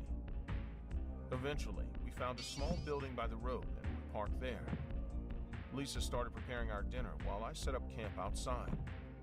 Although our van is more of a minibus and is pretty self-sufficient, we both prefer to spend some time outdoors after we park for the night. As I was setting the camp, the sun had already set and it was pretty dark by then. I had a small battery-powered lamp and a head torch. I began my work, and by then I was pretty good at setting up camp. Then suddenly, I heard some kind of rustling in the bushes by the tree line, just a few yards away from me. It's normal for wild animals to be in such places, so I became cautious, but continued my work. Time out. I heard the rustling again after a few minutes, and this time it was much closer. At that point, I went inside and told Lisa about the rustling noises and grabbed the small video camera we used to document our travels. I held it in one hand and continued setting up camp. That's when I heard it for the first time. The piercing scream of a woman coming from deep within the woods. I freaked, as never before had I heard a screech that disturbing. I stilled and tried to search the area in front of me, only to hear the rustling sound one more time, followed by the loud scream of the woman once again. And then there were loud footsteps coming from the woods in our direction. I left all the camp gear behind, hopped into the van, shut the door, and locked it behind me. Lisa was a bit confused as she hadn't heard anything, but as I was about to explain, we saw someone peep into our van through the slits in the curtain. I dropped to the floor and stayed there for a while. We heard someone walk around our van a few times, and then the culprit finally pounded on our front door. Lisa was terrified, and so was I. We had come across some sketchy people throughout our road trips, but nothing of this sort yet. We had a small gun, but it was inaccessible at that moment. We just lay on the floor, hoping whoever it was would go away. But much to our disappointment, we heard the alarm set below our van go off, meaning this person or animal was below our van and was trying to get to the trap door, which was below it. The next thing we knew, another alarm we had set for our safety had gone off. By then, we had no clue where the attacker was. All we could hear were the two loud beepings of the alarms. Lisa was clinging to my side, trembling and terrified. The alarms were still beeping, and after some time, everything became silent. The alarms had stopped beeping. We heard no screams, rustling, or footsteps. I slowly stood up and looked outside through the window. Everything was pitch black and quiet outside.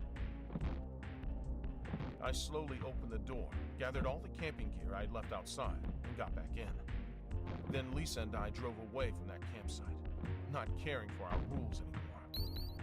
The GPS showed a small tow a few miles ahead, and by midnight, we arrived there.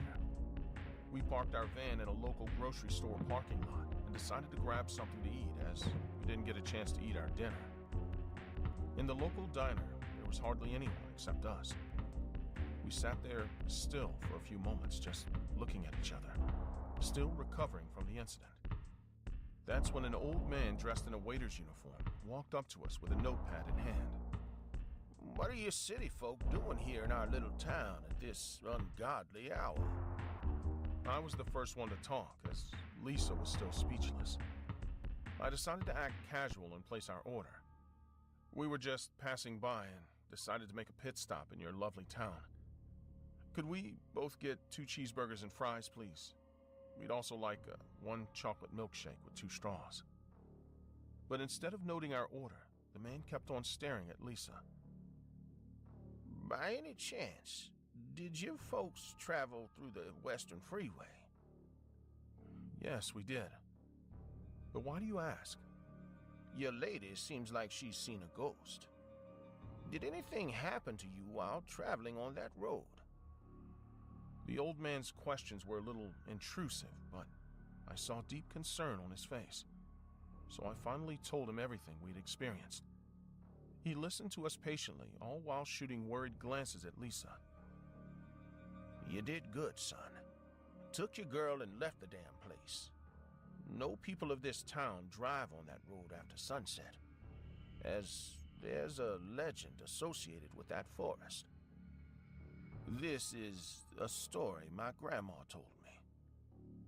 Back in the day, there lived a witch in that forest, and with her magic, she captured a villager and turned him into a child-eating monster. Since then, whenever people traveled on that road at night, the monster used to kill the traveling people and take the kids back to the witch by strapping them on his body. As years passed, the attacks reduced, but people driving on that road at night experienced weird things and heard cries of women begging for the lives of their kids. Now, I know you educated folks may think of this as nothing more than a nighttime story, but sometimes it's better to believe in things than to play with fire. I'll get your orders ready soon. Don't bother with the cash. It's on the house. Your kids have had enough already. Then he walked away, and we had our food and slept in our van. The next day, we drove out of that town, and we came back home, ending our road trip once and for all. We valued our life more than the adventure and thrill of the road. But you know what the worst part was?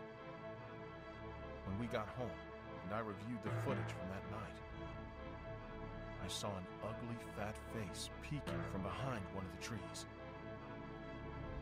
That monster is still out there.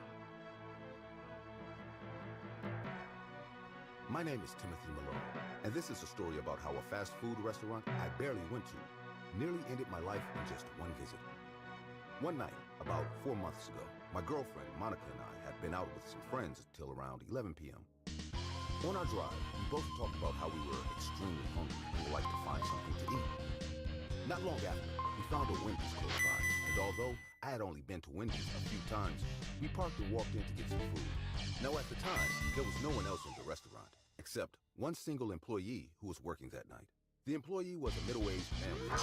He looked extremely skinny for his age, and his eyes were glassy and looked like he had been on some sort of drug.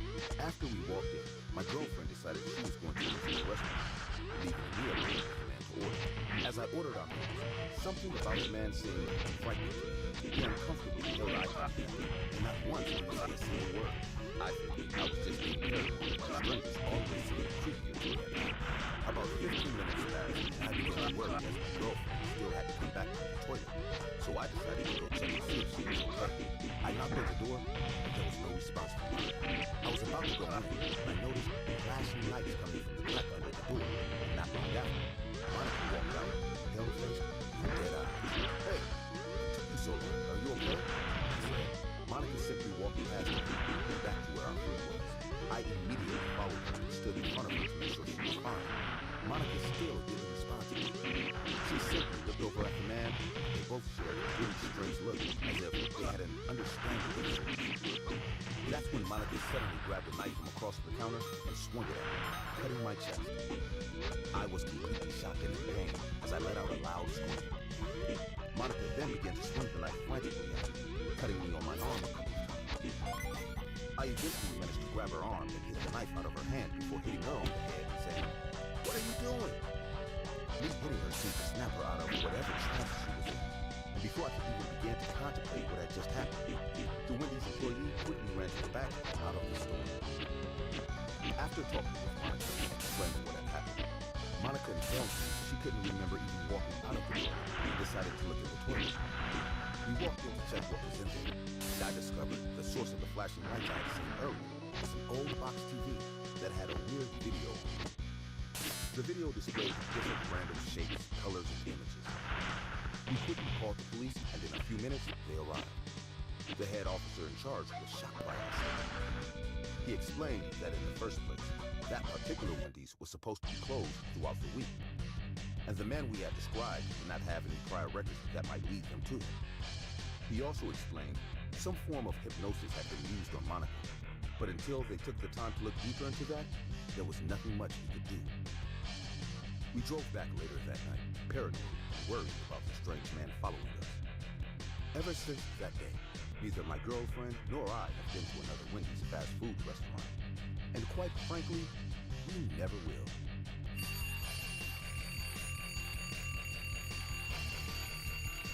It may seem obvious to say, but it's not easy to lose a loved one. At that moment, everyone thinks that they understand you, that they have the right words to say to you, or that you can just pretend that nothing happened to you.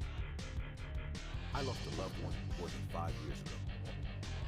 At first, everyone was there for me and supported me, but as time went by, I started to get strange looks.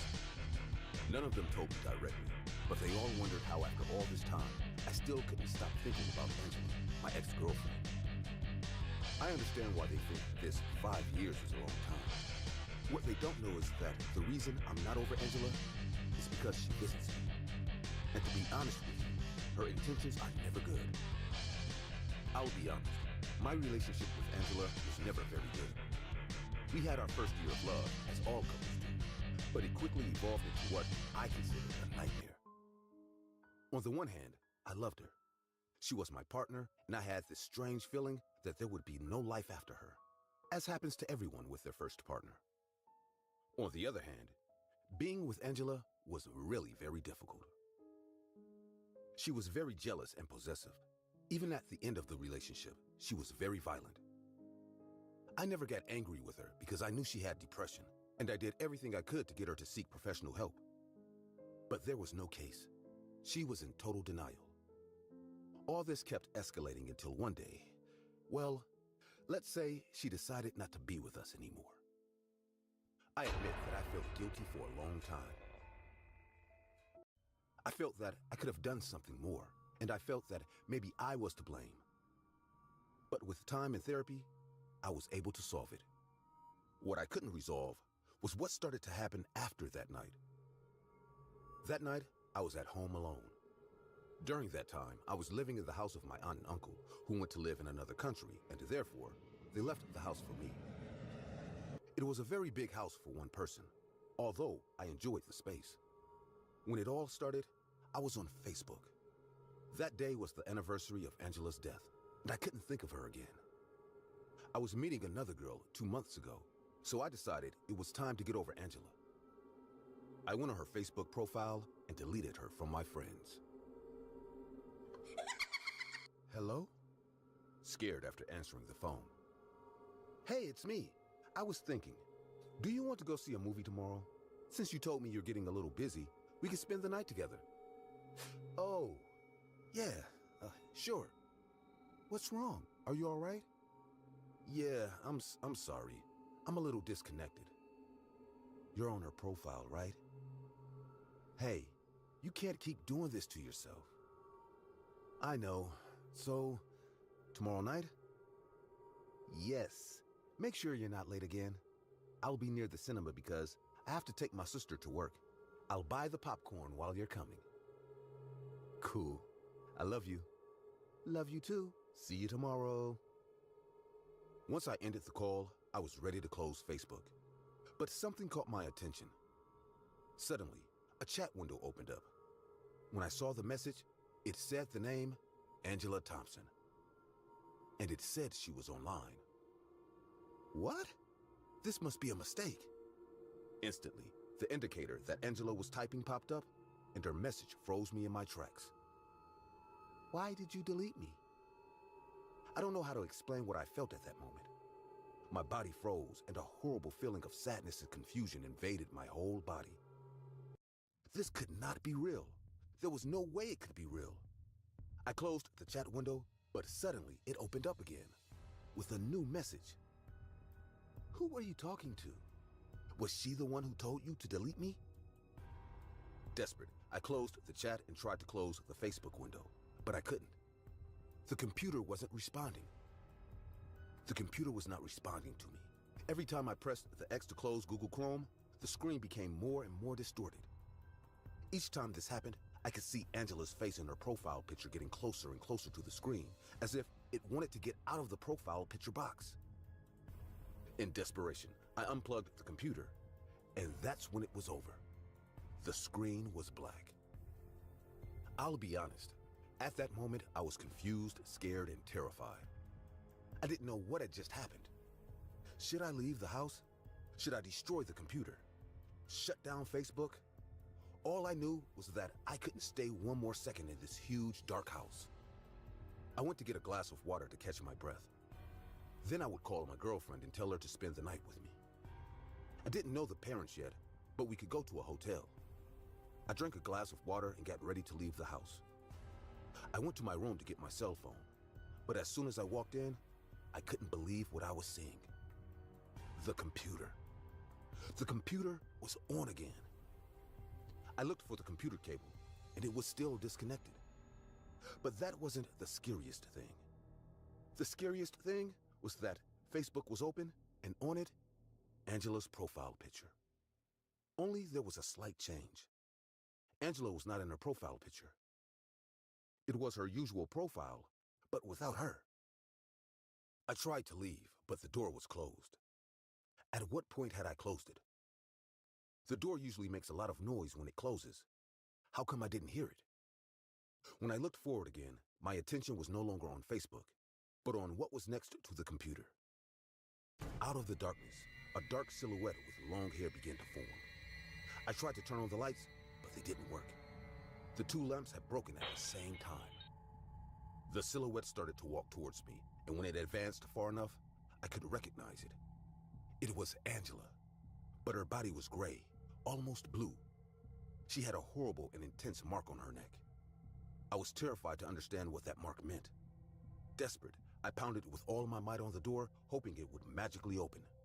But I knew it wasn't going to happen. I fell to the floor crying and surrendered to whatever the spirit would do to me. I froze as she put her hand on my neck and began to squeeze me violently. The strength in her arm increased and increased. I had no will to fight or resist. I just cried, hoping it would end as soon as possible. I knew I was not to blame for what happened to Angela, but I still couldn't stop feeling sorry for her. Before I lost consciousness, I heard Angela's voice whispering to me. "You are mine. You always will be." That was the last thing I heard before I passed out. When I woke up, I was in my bed, covered. I had a mark on my neck, very similar to Angela's. I looked at myself in the mirror. I looked in the mirror, and besides the mark, I had a kiss on my forehead. The kiss mark hurt, It wasn't lipstick. It was a bruise. That day I tried to contact my girlfriend, but she never answered. Every time I contacted her, she cut me off and blocked me from all social networks. Once I passed her on the street and I talked to her, but she just kept walking. I used to think she was angry because of something I didn't know, but after I passed her on the street, I understood everything. She wasn't angry. She was terrified. After that evening, I stopped trying to communicate with her. I didn't want to drag her into whatever it was that was haunting me. It's been a while since that night. I've never been in a relationship with anyone, and I've slowly moved away from my friends. Whenever I'm with someone, I feel their presence. I feel that Angela is close, watching me. Sometimes I even see her silhouette in the dark, stalking me. She doesn't want me to be with anyone, only with her. Today, she is still stalking me. I don't really know what to do or how to get rid of her. I just know that whatever I do, I will have to do it alone. Have you ever had to close a food restaurant in the last shift? My name is Alex, and it happened to me while working at Taco Bell. This Taco Bell was pretty special. Since it was located in a very secluded town, I'd say it even operated by its own set of rules. Unlike the city Taco Bell, here we had fewer employees because, truth be told, we didn't need them. I was the newest in the bunch, and honestly, I liked the job. I had a good group of people. Everyone was very patient. Even though I was a little clumsy. Everything was going well. I was learning the job very quickly until one night I was assigned to the night shift. Since the restaurant was so small, only one person stayed on the night shift closing, and since I had already been working there for 2 months, they trusted me. Closing the place wasn't hard. Just giving everything a final clean, putting up the chairs, and locking up. I didn't even have to worry about closing the cash register because that was done by a colleague before leaving. The only rule we had to respect without exception was that we had to leave before 11:15 p.m. It was forbidden. I mean, absolutely forbidden to stay on the premises after midnight. To tell the truth, I thought it was something bureaucratic, but I knew it was more to it. The manager used to be a very permissive and carefree person, but regarding this issue, he was not there. When I asked the rest of the employees what the reason was for this, they seemed to know the answer, but they didn't want to tell me. They would always tell me that it was better to just obey, that someday they would tell me. I closed a few times on the night, always obeying one rule, one rule at a time. So I was trusted by the night shift more and more. Everything was going well until one fateful night, when by trusting and not understanding that the time limit was put in place to protect me, I put my life at risk as I had never done before. That night, the restaurant was full. There was silence. Luckily, I called myself. They moved several of my tasks forward so I could be on time. When they left, the tables began to empty. I must admit, it made a terrible mistake. When cleaning the ice cream machine, I accidentally broke it, and the ice cream started pouring out of the side. To make matters worse, while trying to fix the ice cream machine, I kicked the bucket, flooding the entire restaurant. I felt like the clumsiest person in the world. I couldn't let this mess stay until tomorrow, or I would surely get in trouble. Just before that night, I decided to stay a little longer to tidy up and pretend nothing had happened. My idea was to go over the deadline, but still finish before midnight.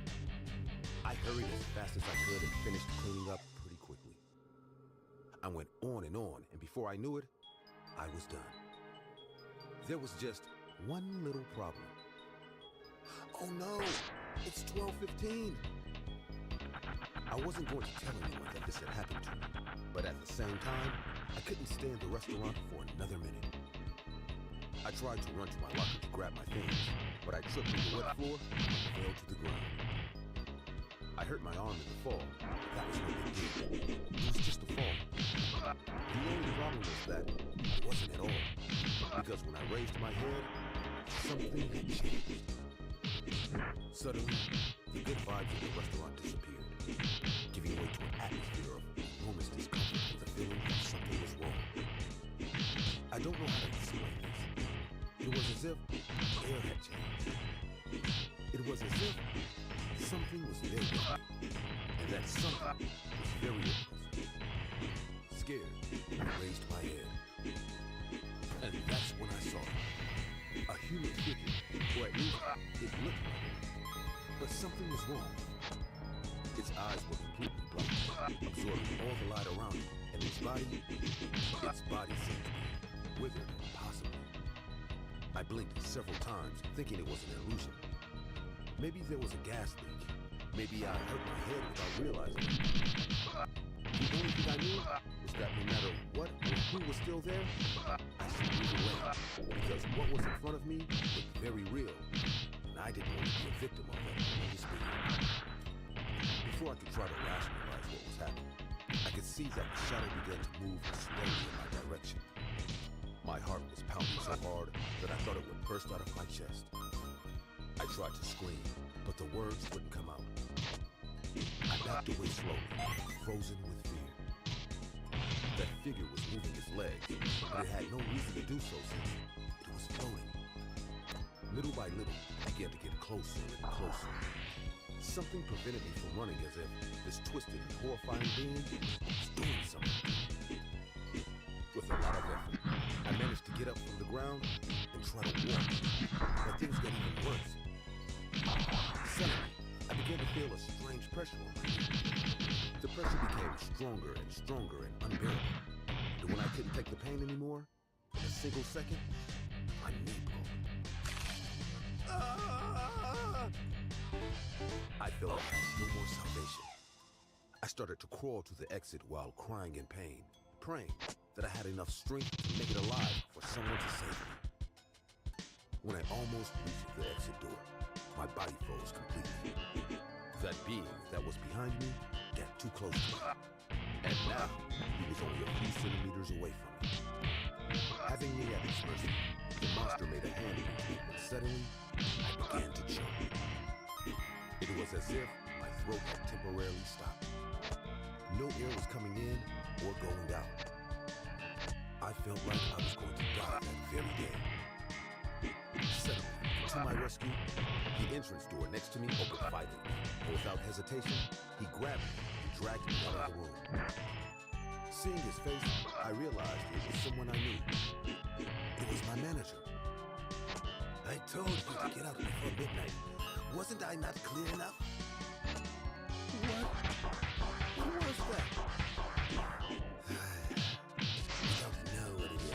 We only know that it arrives at midnight and attacks whoever is at the house. But how come no one knows? How is this place still open? This is a secret. If you tell anyone, we'll all be out of work. Understand? But it's dangerous. Listen to me. We give work here to a lot of people who need it. Most of your colleagues are family.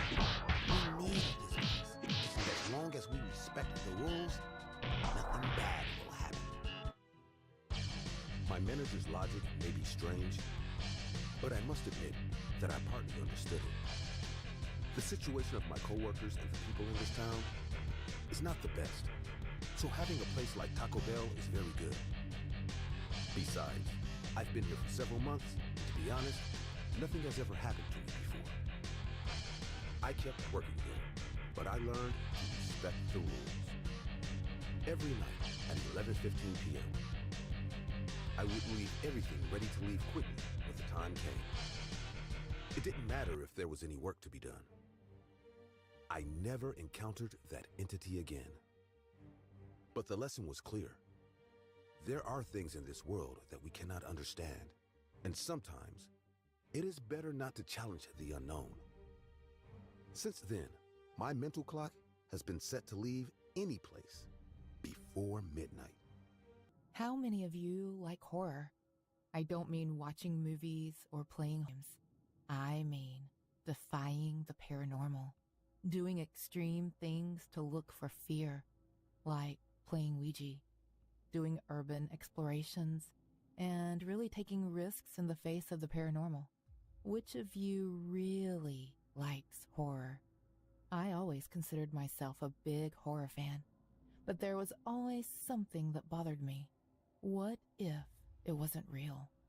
So, I dedicated myself to challenging the paranormal, to prove the existence of something else.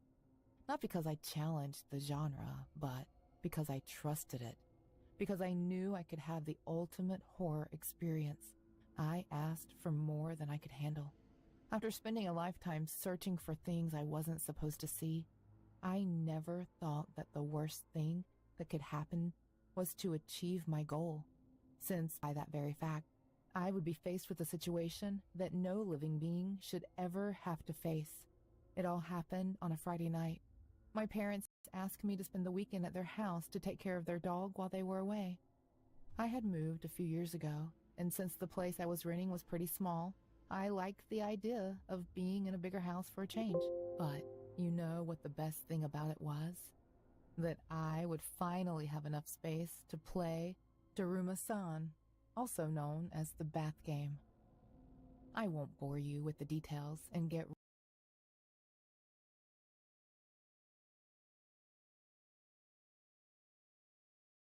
right to the action. Unlike many other games, Daruma-san is really difficult to play, since not following the rules can make the game never happen, or even worse, make it work, but have Daruma-san attack you sooner than expected. I turned off all the lights in the house and immediately started playing. The first thing I did was fill the bathtub with water and lie down in it. As the game says, I began to wash my hair with my eyes closed, completing the ritual with what I had to say. Daruma-san fell down. Daruma-san fell down. Daruma-san fell down. Daruma-san.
Fell down. Daruma-san fell down. Just as the game anticipated it would happen to me, strange images began to gather in my brain. It was a woman coming out of the bathroom and slipping. As I opened my eyes, I thought for sure this was something out of my imagination. If the game says that I would imagine a woman stumbling out of a bathtub, it's obvious that I would imagine it, with or without something paranormal in the middle. As soon as I finished washing my hair, it all started. Suddenly, I felt like something was watching me. I don't know how to explain it to you. Maybe even what I felt at that moment doesn't make sense, but what my body felt, well, that made a lot of sense. I wanted to turn around. I wanted to confirm that what was watching me behind me was real, but I couldn't do it. The rules of the game said that I couldn't turn around and that I couldn't open my eyes no matter what. At that moment, I had no choice but to hold my curiosity and keep playing. After this question, the terrifying atmosphere around me became denser than ever. I was shivering at the thought of staying one more second in this bathtub. Luckily, the game was over, at least for tonight. Without opening my eyes, I got out of the bathtub without slipping, didn't let the water seep in, and went to sleep without turning on any lights. After all I did, the real game should start when I opened my eyes the next day. I must admit that although the game had not yet fully begun, that was the most traumatic night of my life. I spent the whole night having nightmares about a woman who came looking for me. That woman was missing an eye, just like Daruma-san. Throughout the whole dream, she didn't want to actively catch me. Once I woke up, I looked at myself in the mirror, somewhat asleep. As I gradually woke up, I remembered what I had done the night before.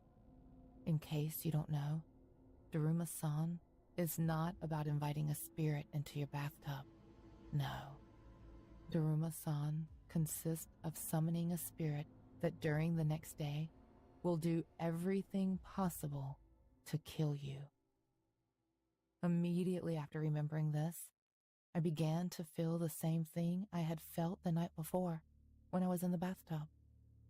It was as if something was behind me, watching me, looking for the right moment to hurt me. According to the game, I was supposed to continue my normal routine that I would do any day. But this wasn't just any day. I was at my parents' house on a weekend. I had nothing to do and nowhere to go. Just staying at home, taking care of the dog or going out to buy something. I admit that part of me still thought this couldn't be real. Technically, I hadn't seen anything out of the ordinary. I had just felt things that might not be there. I relaxed and decided to go watch TV. Real or not, I had nothing else to do. I lay down on the couch, attentive to everything that could be around me. Any shadows seemed suspicious, and I came to think if it was real, Daruma-san could be anywhere. All the tension I was feeling soon began to fade as I saw no one. Within minutes, I was distracted by a TV show, and soon after I fell asleep. I knew I had just woken up, but the way I slept, having so many nightmares, a few extra hours of sleep wouldn't hurt. Ah! I always had very strong nightmares, and I always woke up with some sleepiness. But this I had seen, even for a fraction of a second, was real. I looked around, but Daruma-san was no longer there. On the other hand, something had changed. The house felt different from the way it had an hour ago when I had fallen asleep. Although it was still sunny outside, it was still very cold. I felt a heavy, oppressive atmosphere that wouldn't let me breathe. It was as if the spirit was everywhere and nowhere at the same time. Somewhat confused, I stood up, disoriented, trying not to fall.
I immediately realized that I had to finish the game as soon as possible. Otherwise, the spirit would kill me.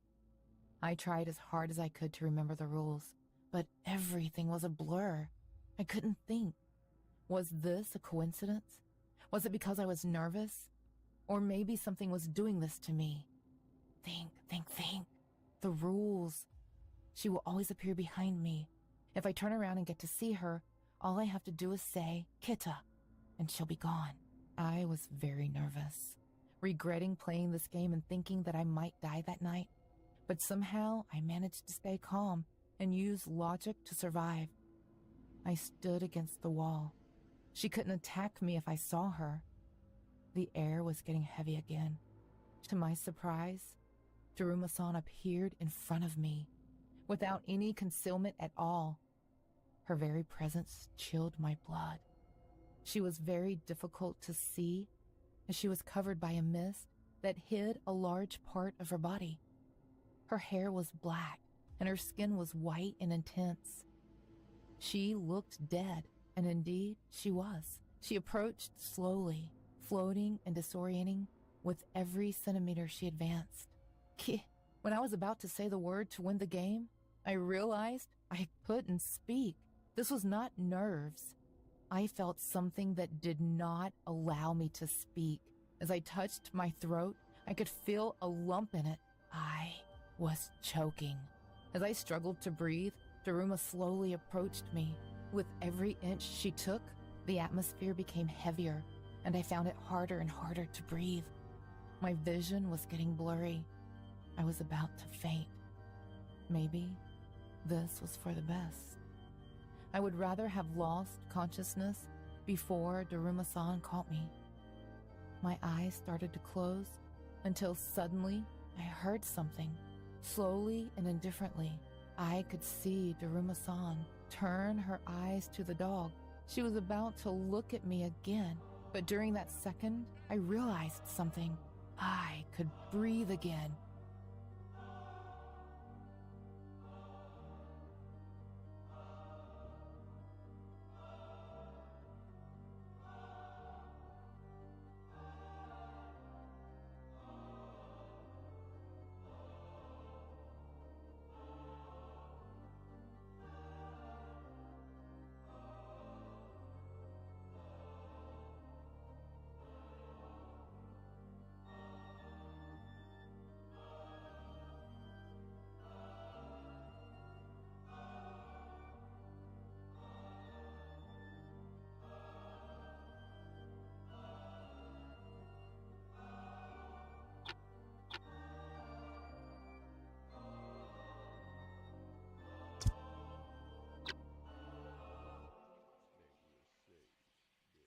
They will say that I have shed innocent blood.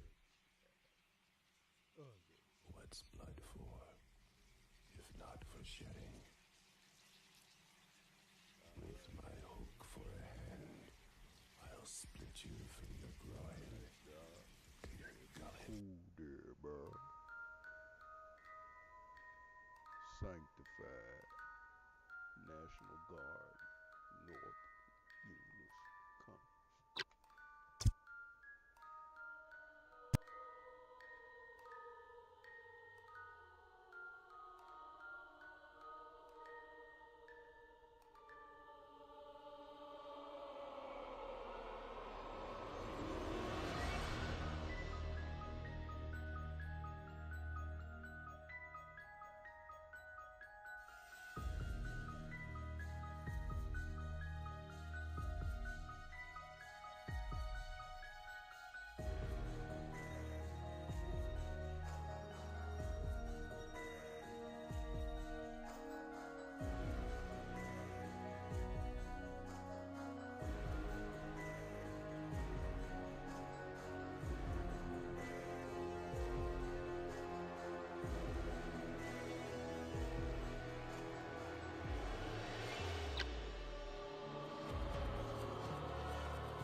Kita! I had made it. The Ruma-san was gone. I won the game. In shock, I fell to the floor and began to cry. From that day on, I never again risked provoking the paranormal. I started watching horror movies and playing video games. Sometimes some friends tell me to go on urban explorations, but I always say no. I don't need to go looking for ghosts anymore. I don't need to go looking for ghosts anymore. What's up, Doc, man? Merry Christmas, man. Everyone tells me that I should never get involved with the deep web. Have a happy They tell me that it is a one of very the dark place and that Temptation only members. bad things can come from it. It was Some a people have night even blamed before me for the Christmas. story I'm about to tell, as if I had anything to do with what happened. To those people, I always say the same thing. Do you know the worst thing about the deep web? Even if you don't do anything about it, even if you don't know it exists, you can get entangled in it. You can be its victim. And that is exactly what happened to me. I will tell you how it happened. Already. My story begins on a field trip with my buddies. We were all scouts, and although we were an adult troop, we were only 18-year-old boys accompanied by an instructor. That day, we were just going to untie knots, make a campfire, and tell ghost stories. And that's exactly how the day started. We set up our tents around a circle where we were going to eat marshmallows later in the evening. Some of us were in charge of looking for wood. Others had to go exploring, and one of us, usually the most experienced, would guide us with a map. Our camp was in a remote location, far from civilization and any kind of cell phone signal. This meant we were completely isolated, which sounded exciting at the time, but soon became our worst nightmare. The campsite was near a small stream, surrounded by tall trees that blocked the view of the starry sky. We pitched our tents. When we all returned from our chores, we got down to work and began to prepare everything for the night. A few hours later, we had all the tents ready and a fire going, so we started cooking our rations. The night went on like any other camping trip, with laughter and jokes among friends. However, as the darkness closed in on us, we began to feel a strange uneasiness in the air. That's when we heard the sound of rustling branches in the distance. We all became alert, thinking it was a wild animal. The instructor said to wait and went to investigate. We all listened, and within seconds, someone was coming from his direction. But what emerged from the trees was not the instructor. Several men dressed in black, wearing masks that hid their faces, appeared out of nowhere. One of them held a camera, while the other carried some kind of rusty axe. The rest were carrying guns, and they were pointing them at us. We were paralyzed with fear and surprise. The intruders slowly approached us, staring at us through their masks. One of them spoke in a voice that sounded distorted and mechanical. They ordered us to get up and walk toward the stream. With no other choice, we obeyed, feeling like we were trapped in a never-ending nightmare. As we walked toward the creek, the intruders made us form a circle. They stared at us, their eyes hidden behind masks. Then the man with the axe began to speak in a voice that chilled our blood. He explained that we were a part of a macabre live show being broadcast on the deep web. We had been randomly chosen to be the victims of his twisted fun. Our hearts were pounding and anxiety gripped us. The man with the camera began to record us, pausing at each of our faces. We knew we were being filmed for an unknown audience in some dark corner of the web. Tears began to gather in our eyes, but we knew that crying would only make our situation worse. The deep web psychopath explained to us the rules of the macabre game we were about to play. Only one of us would make it out of that night alive, and the rest of us would disappear into the depths of the forest. The man placed a bottle in the middle of the ground and began to spin it to determine who would be the first to die. The bottle finished spinning and pointed to one of my friends. The intruders grabbed him and dragged him into the dark forest. I still remember my friend's screams. He was desperately calling for help, shouting that if we all got together, we could attack the man. Otherwise, we were all going to end up dying. You know, I still think about his words a lot. To tell you the truth, he was right. If we had listened to him, most of what happened that night could have been prevented. But can you blame us for not acting? We were only 18 years old. We had never had any real problems in our lives, and suddenly we were facing men from the deep web who wanted to play with us, torture us, and kill us. We could do nothing to stop them. We could only hear our friends' screams and terror fading in the distance. I admit that we all stared at each other. Some were thinking of attacking them. Others wanted to escape. But in reality, we were all frozen with fear. We were all convinced that there would surely be more people in the woods watching us, waiting for one of us to attack or try to escape. Hesitantly, we continued to listen to the sounds of our friends wailing, which would haunt us for the rest of the night. Meanwhile, the man with the axe looked at the rest of us and said that only one would escape. The rest would suffer the same fate. Time passed slowly and panic set in. We didn't know whether to try to flee or stay and wait for our turn to come. Finally, another bottle thrower pointed to another one of my friends. They led him into the woods, and this time, we heard no screams.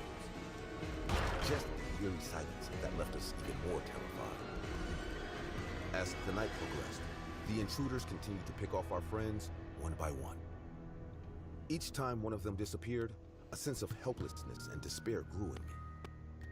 I knew that the possibility of being next was increasing, and my fear became unbearable. At one point in the night, none of us thought about escaping. The idea of being the last one alive started to become more and more attractive to all of us who were left. It was going to be harder and harder to resist or escape. We could only play by their rules. Without realizing it, we all became a herd of frightened sheep waiting to be slaughtered. Finally, there were only two of us left.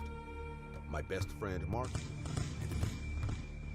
The man with the axe looked at us with a sinister smile and informed us that it was now our turn to play. He gave us a choice.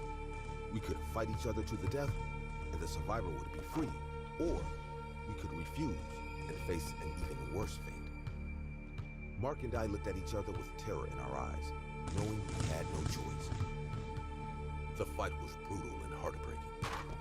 We were not killers, we were friends. But the life at stake forced us to fight until one of us lay motionless on the ground. Blood mixed with mud, and the sound of our blows echoed in the night. Neither of us was really fighting. We were just two teenagers punching each other and crying. Every punch I hit Mark with was like hitting myself, and I could see in his eyes that the same thing was happening to him. You know, I've known Mark my whole life. He was the first guy I talked to on my first day of high school, and since then, we've always been inseparable friends. Mark was like a brother. A brother I was trying to beat to save my own life. If either of us had really wanted to take the other one down, we could have done it very easily. But all our blows were like constant. We both wanted to survive, but neither of us could bring ourselves to drop everything. And the Axeman knew it. I could see in his face how he was getting impatient, and when the man with the camera spoke to him, he only got angry. Out of the corner of my eye, I could see how the Axeman grimaced and prepared to come at us. I knew what this meant. The fight was born. In that moment of desperation, I stopped thinking about Mark and thought about my parents. I thought about how devastated they would be if anything happened to me. I thought about my father, who would blame himself for my death since he insisted that I come. At that moment, I closed my eyes and hit Mark as hard as I could while crying and closing my eyes. Mark was instantly defeated, and the man with the axe was surprised but began to laugh. The man with the axe came up to me and congratulated me for surviving. He told me that I could leave. The man not only told me that I could tell the story, but he threatened that if I didn't tell the story, terrible things would happen to me and my family. So I was left to go, alone and traumatized in the middle of the dark forest. I ran without looking back, aimlessly, until I found a path that led me back to civilization. I arrived at a police station and told them what had happened.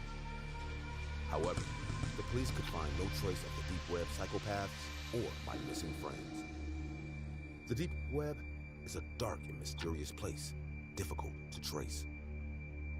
You know, sometimes I feel like I have to do something. Like, look for them and get revenge for what happened to Mark.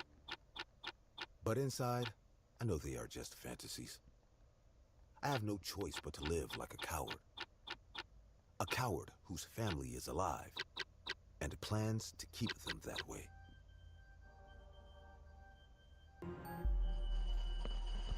It was a bald, wrinkled, almost blue head. Its eyes were huge and white, and as it looked at me, it had a smile from ear to ear that chilled my blood. Have you ever done urban explorations? You see, I'm not a YouTuber. I'm not interested in generating content from this, and I don't even want to become famous.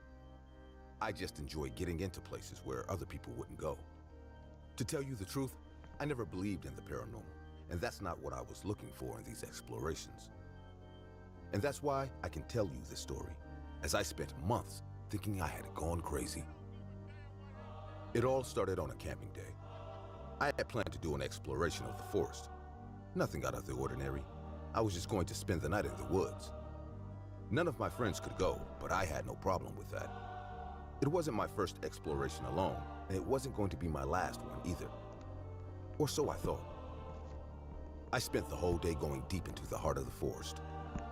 I didn't really know what I would find, but I knew that there were no animals too dangerous or anything like that, since I always investigated where I go. When I got deep enough into the forest, I noticed that it was starting to get dark. So I made my camp and set up camp in a part that I saw as fairly open and free of trees. I ate quickly and went to sleep when it was still quite early. As the sun was rising before 6 a.m., I wanted to get up early and with lots of energy. I closed my eyes slowly, and before I knew it, I was asleep. They will say, When I opened my eyes, I felt something was wrong. I'm not a deep sleeper, but I can sleep through the night if no one wakes me up. if not for shedding, And that night, something woke me up. with my hook for The night seemed normal and quiet, but something was wrong. Call it a feeling, experience, or whatever, but I knew someone was there. Looking out at the pasture in front of me, I watched as something moved unnaturally. The wind wasn't blowing and it didn't seem to be an animal. Someone was watching me. It's not the first time I've been in danger, but I've never encountered anything like this before. A stalker whose face or intentions I did not yet know was watching me. Faced with this discovery, I did the most logical thing I could think of. I grabbed my flashlight, a knife I had at my side, and went into the opposite direction to where the grass was moving. In that camp, I didn't have anything too expensive. I could go look for it the next day if there was anything left. In one swift move, I took off at high speed towards the pasture and started running as fast as I could. I didn't know exactly where we were, but I had a good idea of it. As I ran away, I could hear someone behind me chasing me, but the footsteps got lost little by little until they ended up disappearing. I walked a little more looking for a place to hide, and that's when it hit me. In front of me was an abandoned building under construction. It was strange for all the things outside.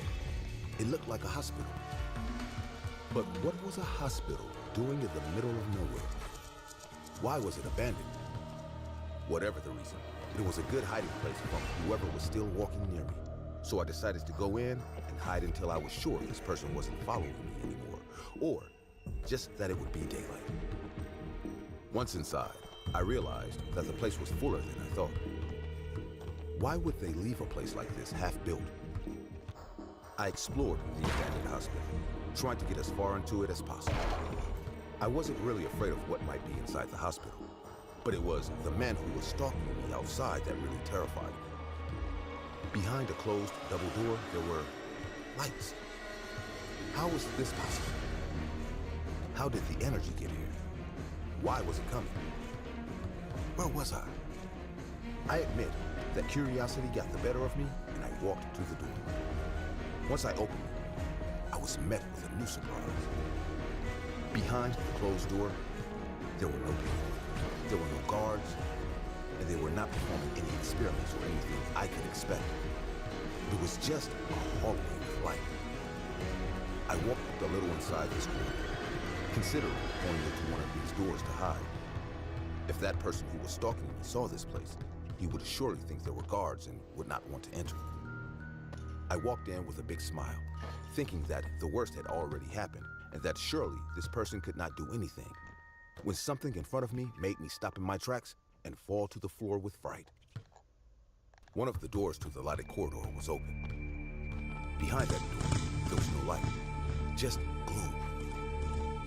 Normally, this would not be the striking thing. The whole hospital except that room was dark. What really surprised me was that behind that terrifying door, someone was peeking out. For a moment, I thought it might have been a guard.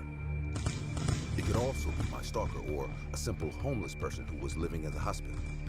But no, this was something much worse. I will never forget how I felt when my eyes came face to face with whatever that was. There was a bald, wrinkled, almost blue head. Its eyes were huge and white, and as it looked at me, it had a smile from ear to ear that chilled my blood. I didn't know what this was, and it was the most terrifying thing I had ever seen in my life. At that moment, the first thing you think of is to run. Run as fast as you can and leave it behind. Would you believe me if I told you that I didn't? In that situation, I was so scared that my body became totally paralyzed, falling to the floor in panic and possibly victim to whatever it was that was in front of me, looking at me very calm. As if knowing that I could not move. That being came out the door and walked slowly down the hallway towards me. His body was tall, gangly, and skeletal. His bones seemed to be disproportionate and senseless, but he still walked towards me without any problems. What struck me most was the way he walked. I'm still terrified thinking about it. This being, the steps of this being were irregular and difficult, as if it was suffering every step it took. It was strange. It was walking like any other person, but something about that walk seemed forced. It was as if that thing that was coming towards me was trying to walk, trying to be human, trying to make me think that I could be calm because I had another human in front of me. Seeing something so horrible filled my body with energy, and instead of using it to fight this being, I used it to run. I ran and ran and ran. I was so desperate that I didn't realize that I was still in an abandoned place. Since I entered, my life never stopped being in danger. Not by ghosts, psychopaths, or accusers, but by myself. As I was escaping from the being in that hallway, I fell down the escape hatches and ended up on the floor below. My body hurt a lot, and it was impossible for me to get up. But even so, I made every effort humanly possible to get out of that area. To keep going down the stairs and get out of there as soon as possible. But it was no use. Because of the blow I had at that moment, it was impossible for me to keep my concentration enough to keep from fainting. And so, as I closed my eyes and saw something or someone crawling near me, my eyes were much heavier than before. And when I closed my eyes, I fainted. When I woke up, it was already daylight. My body hurt a lot, and I still had the wounds from falling off the ladder. I went back to check the area that was lit, but now, not only was there no light coming from under the door, but the door was locked with chains. To tell the truth, it didn't bother me much either. Anyway, I had no plans to set foot in that area again. When I managed to escape, the first thing I did was to tell the police everything. Once I did, they all told me that what happened to me at the hospital was probably a lie, the results of my nerves being harassed. It could even be the development of a mental illness that made me hallucinate. Whatever it was, I was sure that what I saw there was real. What the police were able to discover was the information about the man who was following me. Apparently, he was an ex-convict who had escaped from prison. This man never planned to hurt me, but he surely would have if necessary. Luckily, the police caught him a few meters after he ran into me, as he just kept running in a straight line. I still wonder what happened that day. Honestly, the older I got, the blurrier the whole story became. Let this be a lesson. To remember, there are things beyond human understanding. Today, I'm afraid to go camping or to hospital. And I know that no one can judge me for it. The only thing I hope is that no other explorer ends up in that scary abandoned hospital again. Maybe I survived by being lucky, but who knows what that thing might do to the next person who walks in. My name is Jacob Lane, and this is a detailed recollection of the horrifying events that went down on the 15th of August, 2019, at Wendy's in Colorado. 3 months earlier, on the 20th of May, I applied for a job at my local Wendy's restaurant, as I needed a little money to help me with school. I got a job as a waiter and started working just 2 days later. I've shared in Naturally, most of my co-workers were in their 20s, and it didn't take long for me to create a working bond with them, as well as a good relationship. A tradition I got introduced to at Wendy's was that as the newest employee, it was arranged for me to get the later shifts, which meant I often had to lock up late after everyone left. In weeks when I had tests or exams, however, they would let me get the earlier shifts so I could study. It also wasn't hard to arrange with someone else to take the late shifts if I wanted to go partying or hang out with other friends. Most of the time, though, I would end up working the late shifts, and it became a running joke for the co-workers to try and frighten me before leaving me alone in the restaurant. They would tell stories about how once in a while, the Wendy's girl would visit our restaurant in particular and stay for a while, as here's the only place she felt at home. They would say things like, "Jacob, tonight might be the night, huh? Maybe you'll get a visit from little Wendy herself." One day, I decided to ask where this rumor even started from. Alex, one of my co-workers, ended up telling me the origin of the story. Well, none of us actually know if it's true. I mean, it obviously doesn't make any sense, but Julie, the manager, told me when she first got here, the former manager wouldn't shut up about it. Told her the whole thing about Wendy coming here once in a while and to make sure to treat her right. Julia was creeped out for a while, but it's never actually happened, so no need to worry. I'm sure you'll be fine. 2 days before I officially quit my job, I was given the late shift once again. I didn't have any problems, however, as I didn't have any plans for the night. There wasn't much I had to do for school. That night was slow, and barely anyone came in before 9 p.m. Eventually, at around 9:30, a group of high schoolers came in all rowdy and wasted. Their orders were a lot for me to handle, and they were very impatient, rude, and annoying. By the time they left, it was already 11:15, and my mood had been completely ruined. I began to clean up their dishes, and once I was done with that, I started tidying up the restaurant, thinking about nothing but my home and bed. Eventually, I began finishing up, so I put my AirPods in as I prepared to leave for the day. I was standing at the counter, and out the corner of my eye, I noticed the door open, but I didn't see anyone come in. I quickly took out my AirPods as I was sure of what I'd seen. And that's when I heard a tapping coming from across the counter. I looked over the counter and was met with the sight of a little girl standing alone in the restaurant. The girl had tiny brown eyes, freckles, and bright ginger hair that was held apart by blue ribbons.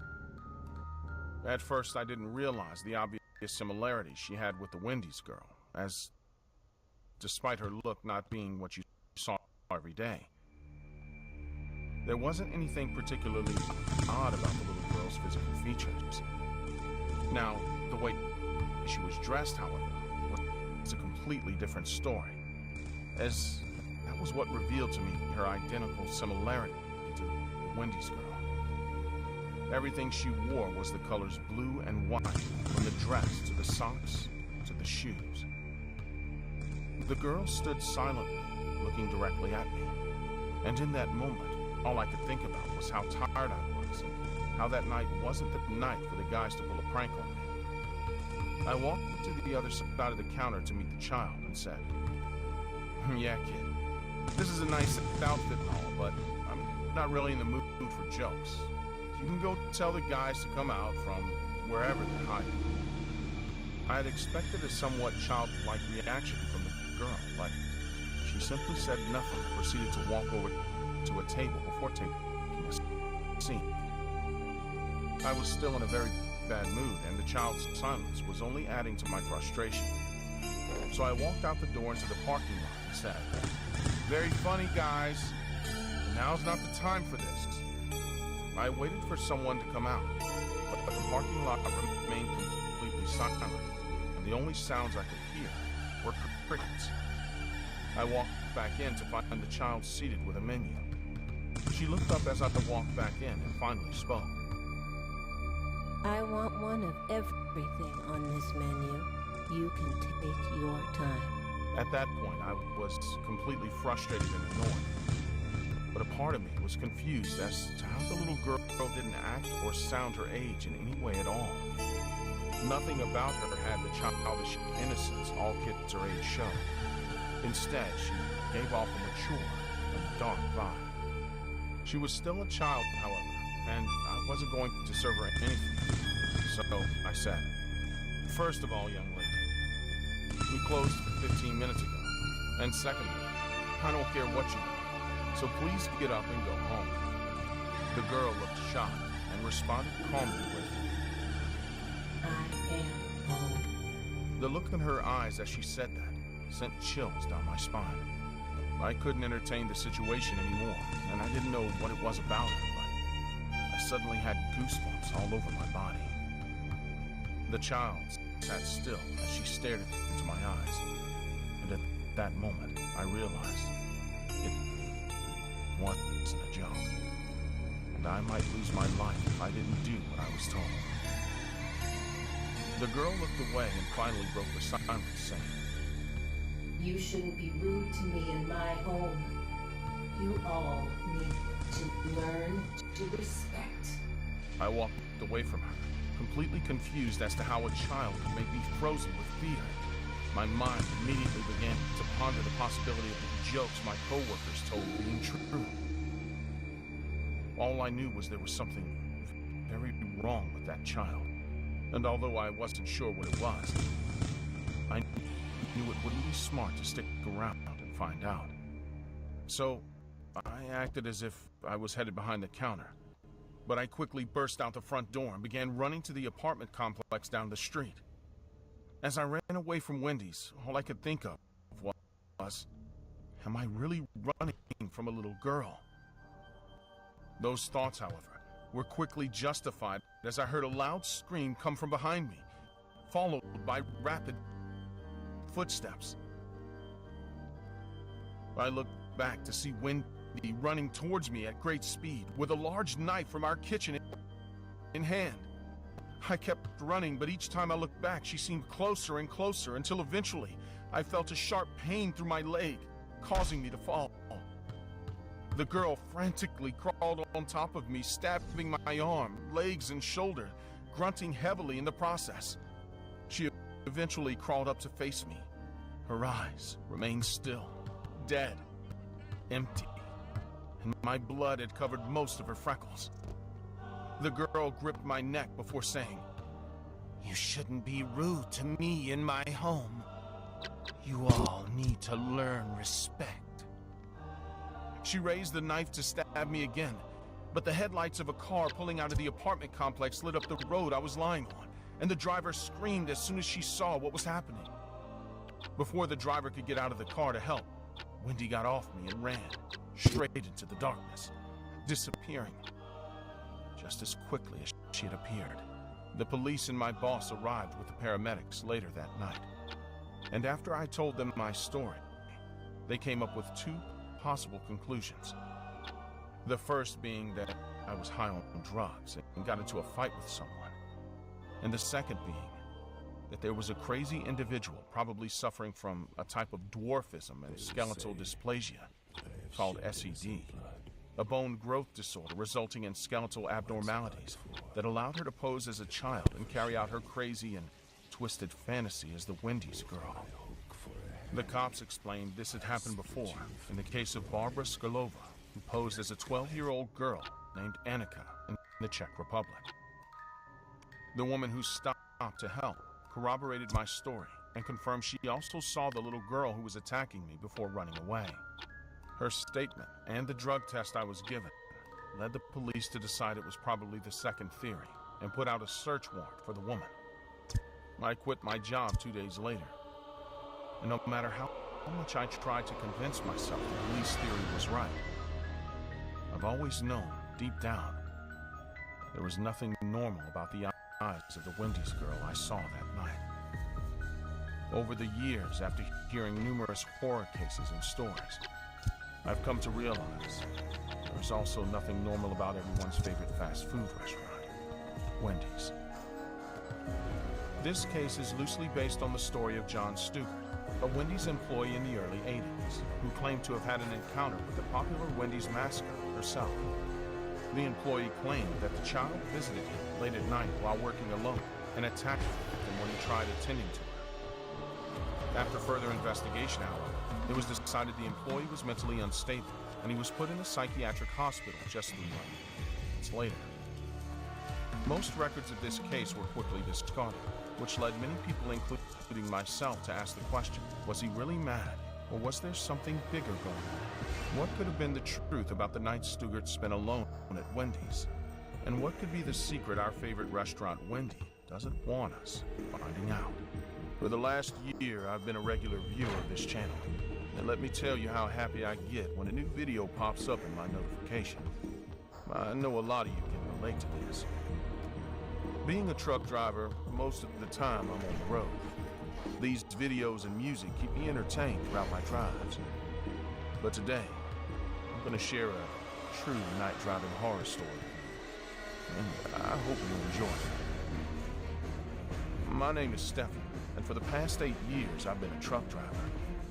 I always enjoyed driving, being on the road, so when I was approached by my uncle to work as a driver in his transportation company, I jumped at the opportunity. I'm also a part of the truck driving community, and we all share our good as well as bad or terrifying experiences with each other. I too have seen my fair share of sketchy and illegal things on the road, but what happened to me that one time made me question everything. The company that I work for transports electronic goods, furniture, and other non-perishable items most of the time. There was one such delivery I had to do from South Carolina to North Dakota. It was December, so the atmosphere was already chilly, and driving through snow-covered roads is not my favorite part. However, I was requested to make this delivery by my uncle, as the other driver had taken sick leave. I reluctantly accepted to drive the goods on one condition: that I would drive slowly and take my time delivering them. My uncle happily agreed, as the company was soon to be closing for Christmas. In my truckers community, I have a lot of drivers that have mentioned weird things happening on the way to North Dakota. Although I listened to all of them, I never really believed in the supernatural or the paranormal. I always thought those things were a result of your mind playing tricks on you. Not to mention the road life can be extremely lonely at times. On my third day of the drive, there was a snowstorm warning. I was just on the outskirts of North Dakota and had to call it a day. I always avoid driving in rough weather. Better to be late than dead. But this snowstorm was a hell of a lot worse than the ones I'd dealt with before. I'd planned to find truck parking and spend my time there, but the weather didn't permit me to go any further than a couple of miles. Finally defeated and tired of making my way through the snow-covered roads, I parked in a small clearing by the freeway. There was no chance I was getting out of the truck. Also, the sun was about to set, so I knew it would be pitch black soon. I did my regular drill, checked the back doors of the trailer and made sure everything was locked up, made sure all the tires weren't covered in snow, and locked the driver's and passenger side door. Boarded up the front glass with a blackout curtain that I carry with me, and I shut the windows. I knew I had to keep the heating on in my truck if I wanted to sleep comfortably. Plus, I had to make dinner. By the time it was dark outside, I had eaten my dinner, a simple sandwich, relieved myself, and was ready to get some shut-eye. I lay in the makeshift bed behind the driver's and passenger seat, pulled a blanket over myself, and got comfortable. I knew it'd take a few minutes to fall asleep, so I decided to watch some of SSG Animation's scary videos on YouTube. I'm not sure when I fell asleep, but I jolted awake after hearing a sudden bang. It was as if someone had hit something hard and big against the rear of my truck. My phone was beside my bed and it was dark, inside and out. My first instinct was that maybe I'd had a dream, so I decided to go back to sleep, only to be woken up by another bang a couple minutes later. This time, however, I knew I wasn't dreaming. Someone or something was banging on my truck, and they were hitting hard against the steel. I had a couple of incidents of homeless people or straight-up thieves trying to steal stuff from my parked truck.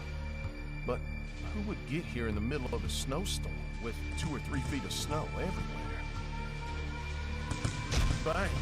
Once again. Who the hell was it? I knew it was intentional, as no wild animal ever targets a big object repeatedly, and never in a snowstorm. But who would be daring enough to get out here, in such a remote place, and at that ungodly hour, just to torment a truck driver? If it weren't snowing so much, I'd step out and confront the person or people. I always carried a small gun with me, just in case. So I wasn't afraid. But this time, something in my gut told me to stay inside and not react. However, I was curious, so I decided to film whatever was going on through my window. With my phone camera, I moved over from my bed to get closer to the window. As soon as I pointed my camera towards the exterior of the truck, I saw weird yellow eyes staring straight at me from the corner of my window. I was so scared that I stumbled back into my bed. I didn't make a single sound, as the only thing keeping me safe from the creature outside was the truck door and some breakable glass. I knew as soon as I saw the eye that this was no wolf or bear, nor was this any human or any animal for that matter. It was something else, something we didn't know about. I stayed tucked in my bed and kept recording as much as I could. Soon I spotted an ear of the creature, all while the bang continued. This meant there was more than one of these creatures. I knew I didn't stand a chance in front of one of these guys, not even with my gun. So the wise thing was to lay low, hope they'd leave me alone. Also, the battery of my phone was about to die, so I stopped recording and curled myself back in bed. Now the creatures were moving to the front of the truck, and I was terrified. I knew the only one who could save my life from the terrifying creatures outside was God. So I started praying while I hid beneath my blanket. The creatures banged on the doors and the hood of the truck. They were trying to open the doors to get in, but I double locked them. A locking technique I'd learned very early on in my trucking career. Now, without my phone, I wasn't able to see anything outside. All I could do was hear the noises made by these creatures. This went on for at least an hour, after which the creatures got bored of my truck and left. That night, I didn't sleep one bit. I was wide awake in case the creatures returned, but they never did. The next morning after sunrise, I scouted the surroundings from the inside of my truck. When I thought the coast was clear, I jumped out of the truck. I jumped straight into 4 feet of snow. There were no footprints on the ground for me to figure out if it was a human or an animal. However, as I moved towards the back of the truck, there were multiple dents in the steel, which resembled a powerful punch. Not scratched from an animal's paw or horns, but a human punch. Who would be strong enough to put such deep dents into a steel truck? I had no idea, but I decided to get the hell out of that place as soon as I could. Finally, I reached my destination by midday, and fortunately, the snow on the road had melted and the weather was pleasant. The people unloading the stuff from my truck had asked if I'd gotten into an accident, looking at all the dents on it. I told them what had happened. They told me that no one dares to travel on that part of the freeway after sunset, and the people living in that region believe that a half-human, half-animal hybrid roams that area after sundown and attacks anything and anyone who comes across it. To date, no one has been able to catch or even get a photo of this animal, as it's as smart as a human and as strong as an animal. Then, I showed the footage on my phone, and perhaps that was the only time someone had captured those creatures on camera. I don't know if I should consider myself lucky or extremely lucky. What do you think those things were? were. Werewolves, humanoids, or aliens? I, for one, had no clue what they were, and nor do I ever wanted to know.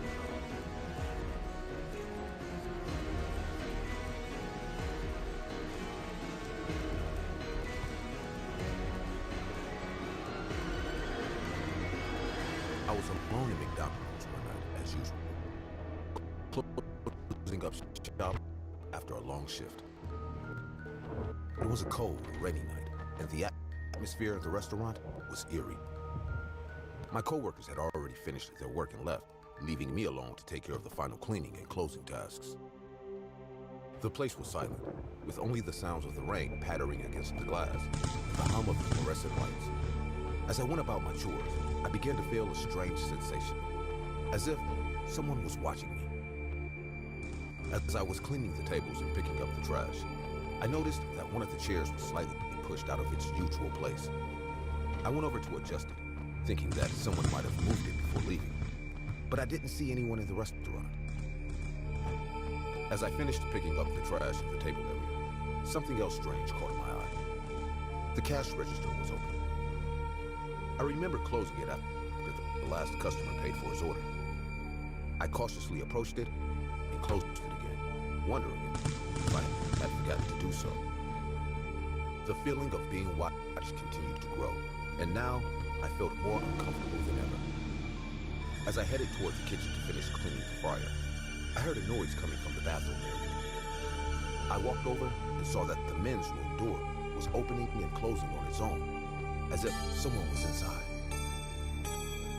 I froze for a moment, not knowing how to react. Could there be someone inside?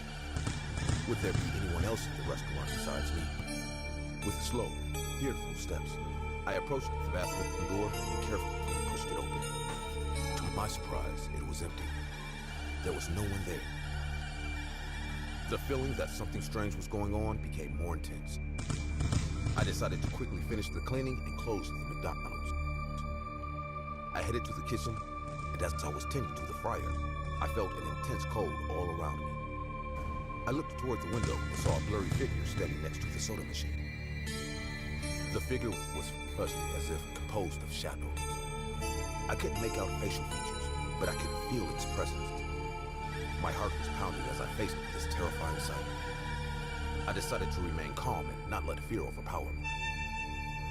Surely there was an explanation for this, wasn't there? At that moment, I thought that none of this could be real. That day I was particularly tired. I had slept very little, and maybe I was still very suggestible from the horror movies I had seen the day before. I told myself that what had happened with the chairs and the cash register was just coincidence, and that surely the bathroom door was just the wind.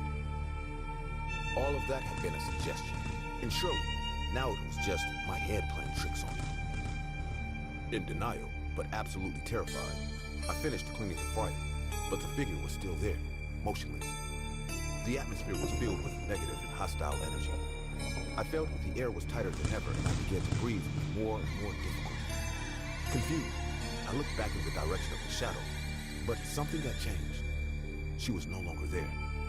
At that moment, my heart almost stopped when I realized that the reason the shadow was no longer in that position was because it was next to me. It had no face or features. It was as if a shadow had taken on a corporeal state. It said nothing, but its mere presence communicated to me that I was not welcome. I felt trapped and frightened, not knowing what to do. I backed slowly toward the fryer, not taking my eyes off the figure. It was then that the entity began to move, approaching me slowly and intimidatingly. Every step I took filled me with terror. I tried to run away, but in a blink of an eye, I was in front of the fryer. Before I could react, my body began to move only towards the fryer, which was suddenly on, and even though I had pulled it out, it was full of oil. I struggled with all my might to avoid falling into it, but my head was getting closer and closer. By forcing myself, I could stop it temporarily, but still, with each passing second, I was closer to it. I could feel the drops of oil jumping towards my face, and the heat of the oil began to irritate my skin. The pain was unbearable, and I knew that if I gave in, my life would be in danger. I used all the strength I had in me, and with one last effort, managed to free myself from the entity. I fell to the ground, my skin reddened and burned by the heat of the fryer. I crawled from the fryer, feeling an intense pain on my skin. The shadowy entity was still there, watching me. My hands were shaking as I tried to get up, but my body was weakened by the effort and fear. Once outside, I thought the cold rain and wind would make my face stop hurting, but the opposite was true. My face burned so much, it was as if the oil was still on it, burning me more and more. I walked away from the restaurant and sought refuge in my car, where I felt a little safer. I took a deep breath, trying to calm down as I felt the burning of the burns on my face and hands. At that moment, I had the impression that if whatever the shadow was had wanted to kill me, it would have simply done it. I couldn't help but feel tiny, like I had encountered something far beyond my understanding. And the only reason I survived was by a quirk of fate. I decided not to return to the restaurant that night. Instead, I called the manager to explain what had happened and asked him to check the security cameras. At first, he thought it was a joke. Then he thought I was drunk. As I started the car, I looked into the restaurant through the windshield and saw that the entity was still there, standing at the emergency door staring at me. A few minutes later, the manager told me that the police had already gone to the area and found no one. He himself was in charge of closing the restaurant with the police nearby, and he didn't see anything either. When he heard me panic, he told me that the next day we should see the recordings and that today I would just rest. The next day, we both went to McDonald's to review the security footage.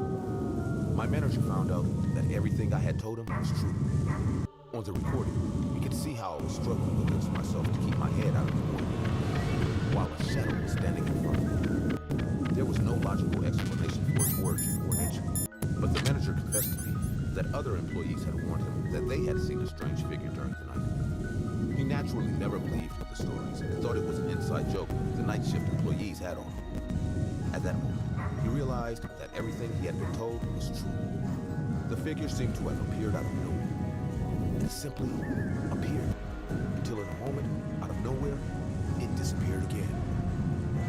The entity had completely disappeared. There was no sign of his presence, no footprints or traces. It was as if it had never been there. As I left the manager told me to get urgent treatment for what happened to my face, because even after hours, it was still burning, and the few creams I had used at home had not worked. That was my last day working at McDonald's, and shortly after, I found out that it was closed. Part of me was relieved that something like that wouldn't happen to anyone else. But this didn't last long. A few months later, the restaurant reopened and life went on. A few times, I went with my friends to eat, and sometimes I would see the same manager walking the aisles of the place. Every time the manager saw me at the tables, he would just look away. Possibly, it was an embarrassment, as both he denied that another innocent employee closed the McDonald's with the lights and was a potential victim of the entity, and he to stop it. Now that Halloween is around the corner, I thought about sharing an incident that happened in the cul-de-sac where I live. I'm Sabrina, and this story is based on this incident. Last week, I married Ashley. Snake, are you okay? Were there any other stealth prototypes? No, there were only 5. This isn't stealth camouflage then. What are you talking about? Someone's aiming at me in the middle of this blizzard. It's her! Wolf? Snipe Wolf? Yes, it's her. It's definitely her. Icon, you sound like you're happy. No, I'm not. Then what is it? Snake, please don't her. Are you insane? Please. She's a good person. You'd know that if... Listen to me. She's a merciless. I can see cleaver mirror. I told you, never quit. Now you're mine. Wolf, no, you can't. Don't between a wolf. Asked me to keep an eye on the kids while they worked at home or ran errands. The oldest among them was Philip Martin. Actually make better soldiers. Little brother, Wolf. Eddie Martin, 8 years old. Then there was Jim, near. 9-year-old. Can't you sense me near you? Then there was Bob It's Anderson, 8, who was in the same grade. Reveal our location. 9-year-old Is that- Jim Flenderson. I'm going. All these kids were very close and Dear. all went to the same school. You know what that is? As it was my first Halloween there, and also because I was pregnant, To I you. did not decorate the house as a Wolf! Snake! No! The kids noticed Quiet! lots of decorations Don't around get in our way. all the spare Now Halloween I'm gonna pay you, decorations they had and girl. helped me decorate my Oh, house. man. Weak. By then, I felt like I was Better finish what you s. Unfortunately, Ashton, my husband, had to fly out of state for work, so I was left alone in the house. I had brought some candy from the store for all the kids who came to visit. I knew at some point these 5 little devils would come to my home asking for treats. Around 6 my doorbell started ringing and all the kids Although it was like seeing kids dressed as different characters or things, I was wondering who or what had inspired the neighbors around this Halloween. As I remember, they were hell-bent wearing coordinated outfits. An hour or so later, my bell rang in front of my door. 5 kids dressed as a big bear, a bird, a rabbit, a kid, and a fox. They all looked scary as their costumes were different, not as cute as they were. What are you all doing? We are characters from a video game 5 Nights at Freddy's. Thank you very much. We are Freddy, Bonnie, Chica, Foxy, Snake! Andy McCarthy, who was dressed as the creepy fox. Their costumes resembled animatronics. You all look very scary. I complimented them with a smile and handed each one of them their share of candy. Now, after spending so much time with these kids, I knew them pretty well. Their body language, the way they spoke and interacted with one another. When I looked at all the kids again, I could easily make out who was hidden under which costumes. However, when Gemma walked up to me to get her candy, I noticed a slight difference in her behavior. I knew the girl was shy and puffy. She was also very polite as her dad was. When I dropped the candy in her basket, Gemma turned away and started walking behind us again. That's when I was confident something was wrong. So I called after her. Hey Gemma, how you doing? Did you all go to the houses in our area? Instead of immediately, as the little girl always did to me, she slowly turned around, patted her head. The rest of the people had already reached the outcome. Suddenly, she appeared a little taller than usual. Kids grow fast. The thing that bothered me was the fact that she gave thank you to. It was her father. I did not have a mother, yet because of me, this thing to her, the poor girl. I noticed that she wasn't talking to her 4 best friends, too. The 4 boys were chatting, joking, but for some reason, she wasn't part of the fun that night. Apart from me, the 4 boys and their families were the only people Gemma opened herself to. After a few minutes, the kids had collected candy from all the homes in our cul-de-sac and had walked to the other one. That's when I looked at Gemma's house in which she lived with her dad. There, on the top floor in her dad's bedroom, was a silhouette of a man who quickly got away from the window as soon as I spotted him. He was at least 6 feet tall, which meant it wasn't Gemma's dad, who was around 5'4". Totally forgetting that I was pregnant, I went to Gemma's front porch and rang the doorbell. But no one opened the door. Something fishy was going on, and I knew deep down that the kids were unsafe. So I decided to call Mr. Chang. He picked up soon after the 3rd ring. I asked him where he was, who was in her house, and most importantly, what was going on with Gemma. He was a bit surprised by my line of questions and said that last night around 12:30, he had received a call that Gemma's grandma was ill, so he and Gemma drove to Wyoming to be with her grandma. So there was no one in the house, and in fact, Gemma was with him reading stories to her sick granny. This shook me to my core, and without thinking much, I called 911 and told them what had happened. But I knew the kids weren't safe. So instead of calling their parents, I ran towards them with my big pregnant belly and all. I yelled out to the boys, but none of them replied. Somehow, after asking a few passerbys if they had seen 5 kids wearing weird animatronic costumes, I found them in the local park, which was pitch dark so late in the evening. I yelled out to the boys again, but still no reply. Then I heard an ear-piercing scream and ran in the direction. There, behind the big bush, were all 4 little boys. The heads of their costumes lay at a distance, and in front of them, with a gun and a big knife in hand, was a short man around 4'9" in height. He was dressed as a bird, the character who I thought was Gemma. He was holding the boys at gunpoint and had cut Andy in his leg. When he spotted me, he aimed the gun straight at my stomach. "Hey, please stop. Let the kids go, I beg you." He didn't say okay, just laughed out loud and fired the gun at me. I and the kids instinctively covered our ears, and the man kept laughing like a monkey. While the man was fully focused on me and put his gun in my belly, I saw Philip, the eldest, get up and sneak behind the man with a large wooden plank he had found close by. I kept talking to the kidnapper, distracting him while Philip swung the plank around. Before the man could understand what was happening, he was on the ground, unconscious. But the gun fired, and the bullet hit me in the shoulder. I still managed to walk to the unconscious man and pick up his gun. The kids had all huddled around me by then, gasping and crying, looking at all the blood. The cops knew that was they had already arrested the poor man who was home.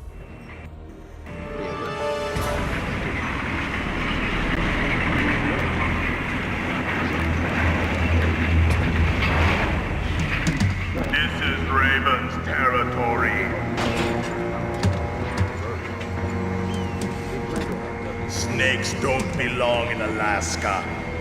I will not let you pass. Send him a message.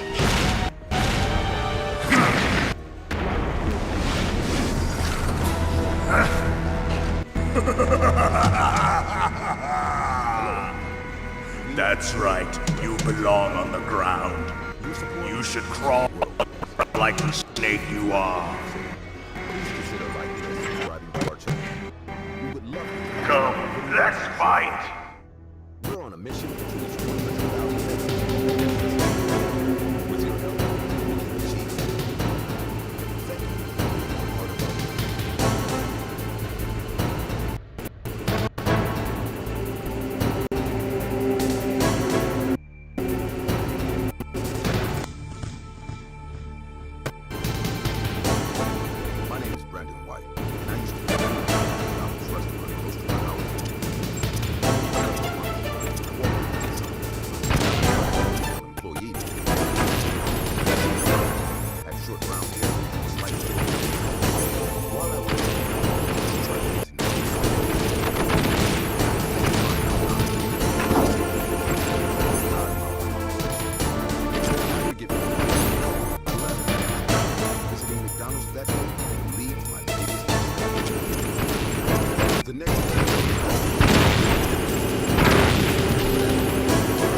almost 10 years older than me.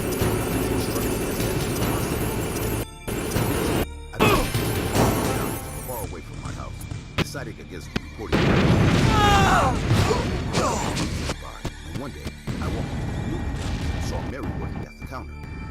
I was shocked and expected her to tell me if she was filling in for something, but instead, Mary acted as if she'd never left the old McDonald's and didn't address the situation at all.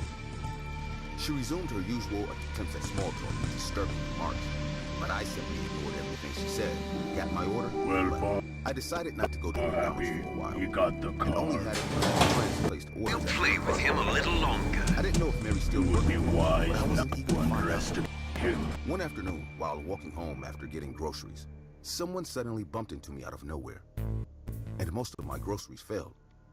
I bent over to pick them up, and the woman who had bumped into me began apologizing as she joined me to pick up the groceries. When I looked up to thank her, I was shocked to see Mary standing in front of me. I remained in silence as my mind raced. Was this woman stalking me, or was this just a coincidence? After standing there in silence, Mary finally said, "Well, young man, I'm in a hurry, so sorry about that," and left, acting like she didn't know who I was. I brushed it off again as a coincidence and walked home.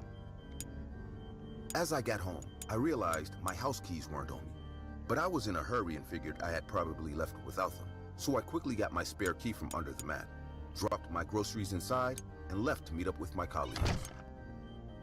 My coworkers and I spent a couple of hours getting drunk and playing games on our day off. I left and headed home. But as I opened my door, something about it felt different.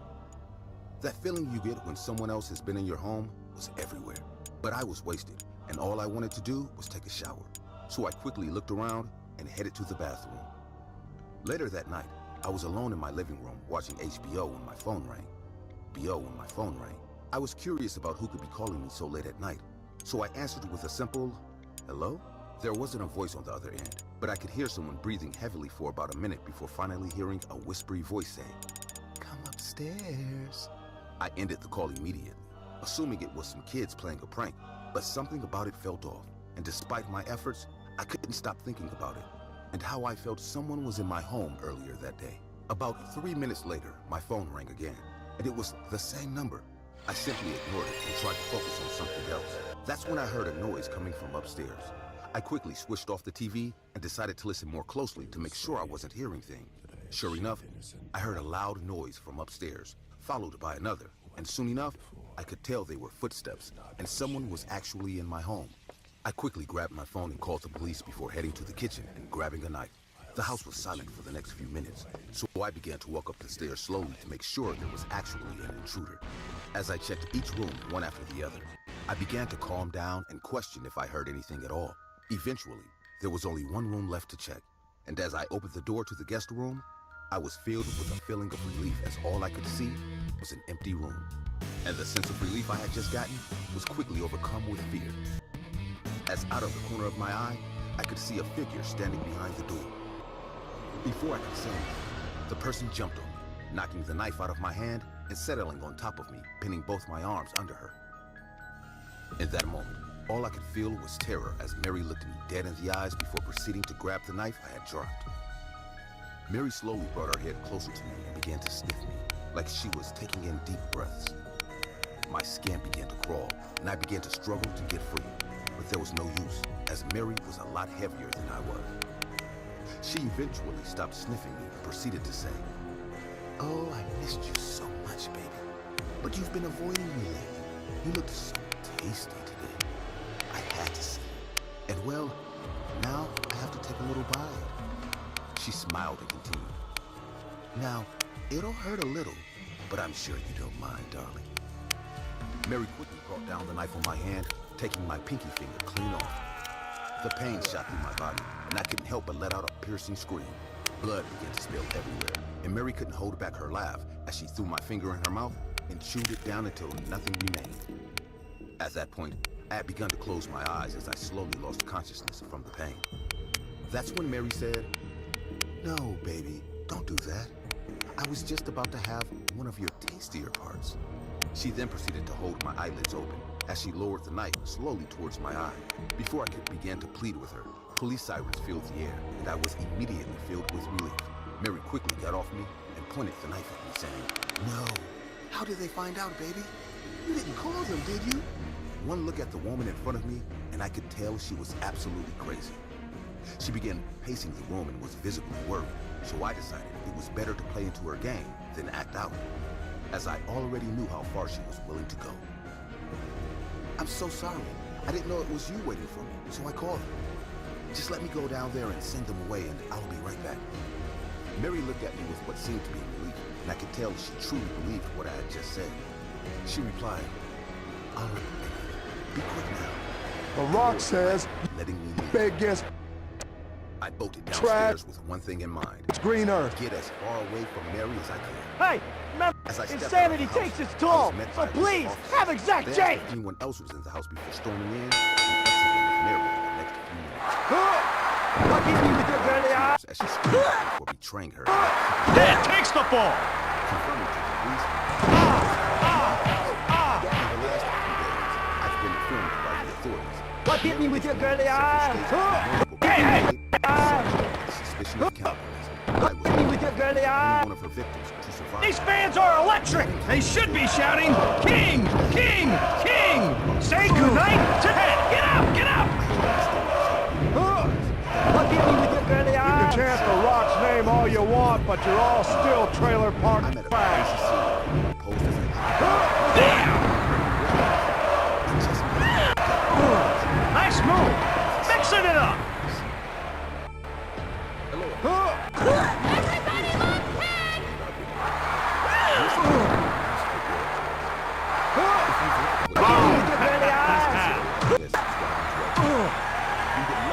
Close quarters! Give it up! The fans are going crazy! The Rock gonna win! Booyah! Out like a light! Get up! Yes! Yes!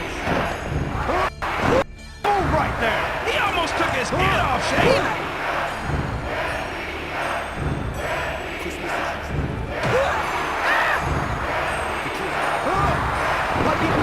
Unbelievable! That's how I spent SmackDown! You know what the Rock is cooking? They tangle! Pull your damn roll! It's pandemonium going on! The People's Champ knows what they want to see! Locked up! What is he with your belly eye?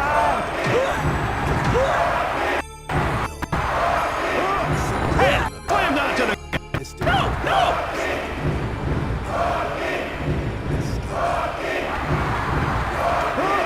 Hey! Slammed onto the mat! It all started on SmackDown. During those days, we decided to take a break. My wife was supposed to go since we had a lot of work to do when we got back. But the kids were on vacation. And the system Look out there! That had some attitude on it, Shane! The crowd is going bananas! They're showing their true colors now, aren't they, Shane? Oh! Button heads like two bulls!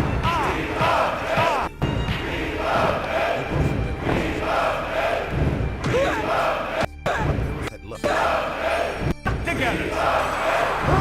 If brains were a job, head would be on welfare!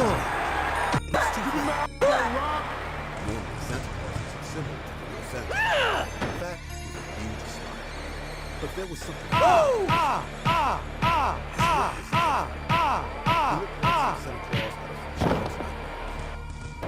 I was about to put it away, but my kids said, "What a move! Woohoo! What did you with your girly arm?" The People's Champ's lost in thought! It's unfamiliar territory, Shane! This crowd is deafening! They're like rabid dogs! The Rock's getting whipped in a bad way, King! After spending the night sleeping, the scream of one of our children.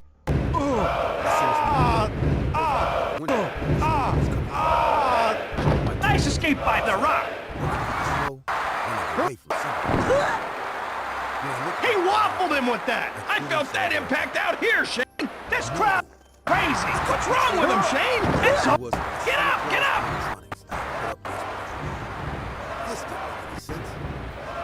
And there they go. It's over. Hurry, get up. It moved like a human. It was so thin. It's sick and twisted. I used to that in a person. I wife to call the police as soon as possible. I would get our children and protect them from their attacker. At that point, I didn't care about bundling up or getting a gun. I had to go as soon as possible. I don't get what's up with these fans. The Rock developed a huge following. Say goodnight. It's over. Get up.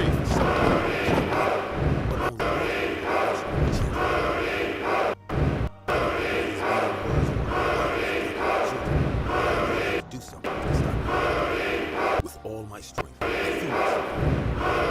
I still thought that all this must have some explanation. Maybe it was a person disguised as a Santa. Yes, that must be it. That was the only logical explanation. A little confident from the lie I fed myself, I tried to take him down, but that's when despair and desolation took over my whole body. When I was just a few inches away from him, about to knock him down, I was overcome with a horrible feeling of fear and sadness that prevented me from moving forward. Defeated and crying, I fell to the ground, clutching my chest from the pain I felt. This was not the pain of a physical attack. It was not the pain of an illness. It was the pain one feels when one is very nervous or sad.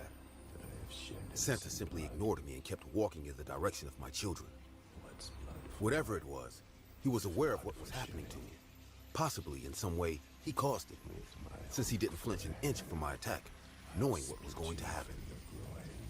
After a few seconds that felt like hours, I gathered all my strength to get up and follow him.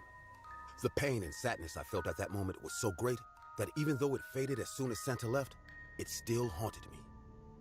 For me, I would have stayed on the ground surrounded by ice crying, but I couldn't afford the luxury. That being was after my children, and I wouldn't let them feel for a second what I felt at that moment, or worse. I got up and ran as fast as I could through the ice. My children and Santa were already far away in the forest, but the sound of their screams guided me on the right path. With every centimeter I ran, I could feel that horrible feeling taking over my body again. The pain in my chest was getting bigger and bigger. I couldn't be far away. The screams became closer than ever until, crying against a tree, I found my two children. In front of them, the strange figure walked slowly in their direction. As soon as I saw this image, I turned to Santa Claus. You would think that nothing had changed from the last time I did it and ended up on the ice crying, but for me, everything had changed. This time, I was watching as the strange being was about to attack my children, and at that moment, I didn't care about anything but protecting them. I ignored the pain, the fear, the sadness, the cold. All I could see was this thing approaching my children. With a war cry, I lunged at it and knocked it to the ice. Blinded by rage, I didn't realize what was really going on. I was just hitting an empty Santa Claus doll. All the feeling of fear and desperation had vanished the moment I made contact with them. Now I was doing nothing more than hitting an inanimate object while my children cried beside me. When I realized this, I stepped aside and went to hug my children while Santa stood destroyed next to us. It was all over. Once we got back, I threw all the parts of that Santa Claus in the trash and put a new one once we got home. I'll be honest with you. The new Santa Claus didn't last more than 2 days. Maybe I was still a little paranoid, but I could swear that every once in a while, it felt like it wasn't in the same position I left it in. As if his head or limbs were moving when no one was watching. Also, I couldn't shake this feeling. This feeling of paranoia that when I was near him, I was constantly being watched. For their part, my children didn't talk about it, but I could see in their eyes that they were terrified. At first, my wife thought everything I told her was a joke. But over time, she began to believe us. Although part of her thinks it's a strange collective paranoia. I can't blame her, and I can't blame you if you don't believe me. Not even in my wildest nightmares could I think something like this could happen. But I guess, as a human, there are things we can never understand. And you know what? It's okay. I don't want to understand what happened that day. I just don't want it to happen again. I just want my family to be safe. Working at Burger King was an average job for a guy like me. Often the nights were quiet, with only a handful of customers coming in for a quick dinner before closing. But on that particular night, the story I'm about to tell you was anything but ordinary. I was alone on the night shift, as usual, and the clock read 10 p.m. when it all started. The night was cold and dark, and the rain was pounding on the windows of the restaurant, creating a gloomy atmosphere. I had finished cleaning the tables and was about to close when I saw a lone man standing outside in the pouring rain. He wore a black jacket and a hat that hid half his face, but something about his posture sent a shiver down my spine. I still couldn't refuse entry to a customer, so I opened the door for him. The man walked in without saying a word, just staring at me with his cold, dark eyes. He ordered a hamburger and a soda, and I prepared his order. The atmosphere in the restaurant was strange, as if silence and tension had taken over the place. As I delivered his food, I tried to make friendly conversation, but the man didn't respond. He just kept staring at me. Something in his gaze made me uneasy, but I decided not to pay much attention to it. The man sat in a corner of the restaurant, alone, silent. I continued with my usual tasks, but I couldn't help but feel watched. A few minutes passed, and I noticed that the man didn't touch his food. He just sat there, looking at me. I felt uncomfortable, as if I were in a scene from a horror movie. Finally, I decided to approach him and ask if everything was okay. I walked up to his table and spoke to him. "Is everything all right, sir?" The man looked up, but instead of answering, he smiled in a disturbing way. It was a smile that didn't reach his eyes, and his teeth looked sharp as knives. At that moment, I knew something wasn't right, but I couldn't just let it go. The man finally spoke, and his voice was soft and creepy. "I like your restaurant. It's a good place to be alone." I didn't know what to answer, so I just nodded and walked away from his table. I walked back to the counter, trying to ignore the uneasy feeling that came over me. The night was slowly progressing, and the man was still sitting in his corner, not touching his food. I decided to call the manager and tell him what was going on. The call was mysteriously cut off before I could say a word. I felt like I was trapped in a silent nightmare. I decided to take a break and headed for the bathroom. I needed a moment to regain my composure. While I was in the bathroom, I heard footsteps outside. As I came out, I saw the man walking around the restaurant, looking at everything as if he were inspecting every nook and cranny. I didn't know what to do, but I knew I couldn't stay hidden in the bathroom forever. When I returned to the counter, the man approached and finally broke his silence. "You have an interesting place here. I like it a lot." His words were unsettling, and his gaze kept boring a hole into me. I didn't know how to respond, so I simply said thank you, trying to remain calm. The clock struck midnight, and the man still wouldn't touch his food. At that moment, I realized I couldn't let this continue. I asked him if he needed anything else, if he was satisfied with his dinner. "I need you to show me the kitchen." My heart began to pound. I was not allowed to show customers the kitchen, and something about the way he was asking made me even more uneasy. I politely explained that I couldn't do that it was against restaurant policy. But the man was unfazed. He simply got up from his chair and started walking towards the kitchen. I reacted as quickly as I could and started to press the panic button behind the counter. But I didn't know if it was working.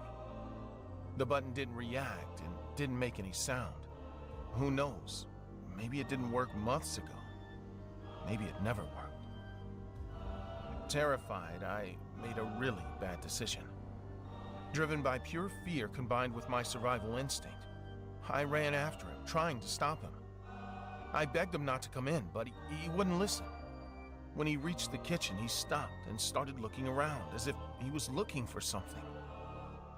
I felt trapped between my duty to protect the restaurant and the fear that was gripping me. The man walked over to one of the meat cleavers we had in the kitchen and picked it up. At that moment, I knew I had to do something. I grabbed a frying pan and prepared to defend myself, even though it was clear I was at a disadvantage. Do you know what silence is, kid? Silence can be scary, right? The man advanced towards me, his blade held high. I prepared to defend myself with the frying pan, but it was useless. Laughing, he pulled the pan out of my hand as if I were a child playing with something dangerous. Like a cornered animal, I fell to the ground crying, accepting my fate, aware that I couldn't do anything to defend myself against this man. In retrospect, I could have tried to run. I could have thrown myself at him.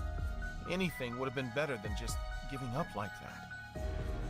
But you know, it really is impossible to act logically in that situation. All I could think of was that a few hours earlier I was at home, getting dressed for a boring work day, thinking about what to eat when I get home. Suddenly, it was all over. Now I was condemned to death by a man I didn't know. His motives were totally unknown. I was just simply going to be the victim of a sick man who was going to kill me for fun. As if knowing what I was thinking and how defeated I felt, the man left the knife on the table and began to rub his hands across my neck, enjoying every second in which I couldn't defend myself. At that moment, I realized something even more terrible. The knife was just to scare me more, but he never intended to use it. I mean, he didn't need to. He just wanted to torture me, to make my death last as long as possible. I could see in his face, in his sick and twisted eyes, how he was going to enjoy what he was about to do to me. Slowly, the man put his hands on my neck. I could feel the veins in his hands getting more and more pronounced, while very slowly, his hands applied pressure to my neck. Little by little, I began to lose my breath. The force in his hands was getting stronger and stronger. What would happen first? Would I die of suffocation? Would my neck break? All I could think about was my family, my girlfriend, my pet. What were they doing right now? Could they have imagined that I was about to die? My vision started to get blurry. I was fainting. Then, suddenly, the sound of police sirens became audible outside. The man stopped and listened. For a moment, the tension in the kitchen vanished. Police lights flashed outside, and we heard the officers enter the restaurant. The officers approached the man and detained him. Apparently, the emergency button worked and alerted my boss, who saw on the cameras everything that was going on. The man was arrested and taken out of the restaurant in handcuffs. He didn't say a word as he was led away, but his cold stare and disturbing smile remained etched in my mind. After he was taken away, calm returned to the restaurant. My manager arrived soon after, concerned and relieved at the same time. I explained what had happened, and he thanked me for taking steps to protect the place. He assured me that the man would not cause trouble again, but I was no longer interested. I would never set foot in that Burger King again. Although the man was arrested, I never knew who he was or why he had come to the restaurant that night. The experience left me with a lingering sense of unease and fear. The silence and the look of the psychopathic man stayed with me long after he was taken away. That night of terror at Burger King was an experience I'll never forget.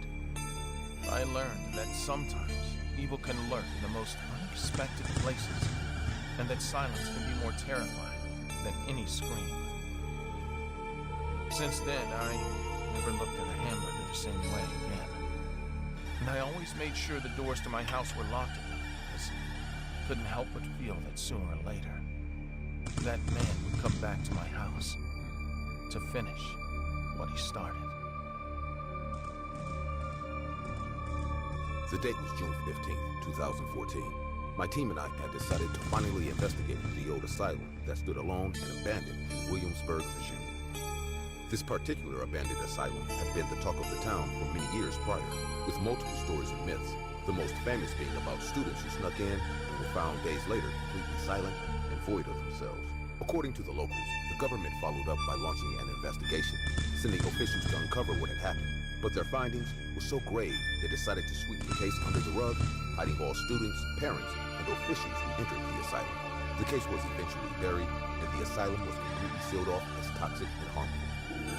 The history of the asylum, while it was functioning, was still unknown, and the details of the students who explored it after it was abandoned are also unknown. My name is Jacob Benedict, and these are the details of how my team and I uncovered the terrifying secrets of the Williamsburg Abandoned Asylum.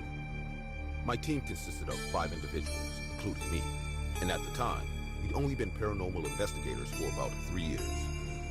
In these 3 years of working cases and seeing all sorts of things, we had come to the conclusion that despite whatever stories were told, they were just stories, and there really was no such thing as ghosts, creatures, or things that go bump at night. In this particular case, we heard first about it in March 2014, and finally decided to make the trip to the asylum in June. We got to the town late that day, and didn't do much except lodge in our hotel and brief on the case. We were immediately struck by the inconsistencies and the lack of information about the asylum, which set this case apart from anything we had encountered in the past. It piqued our curiosity and fueled our determination to uncover its secrets.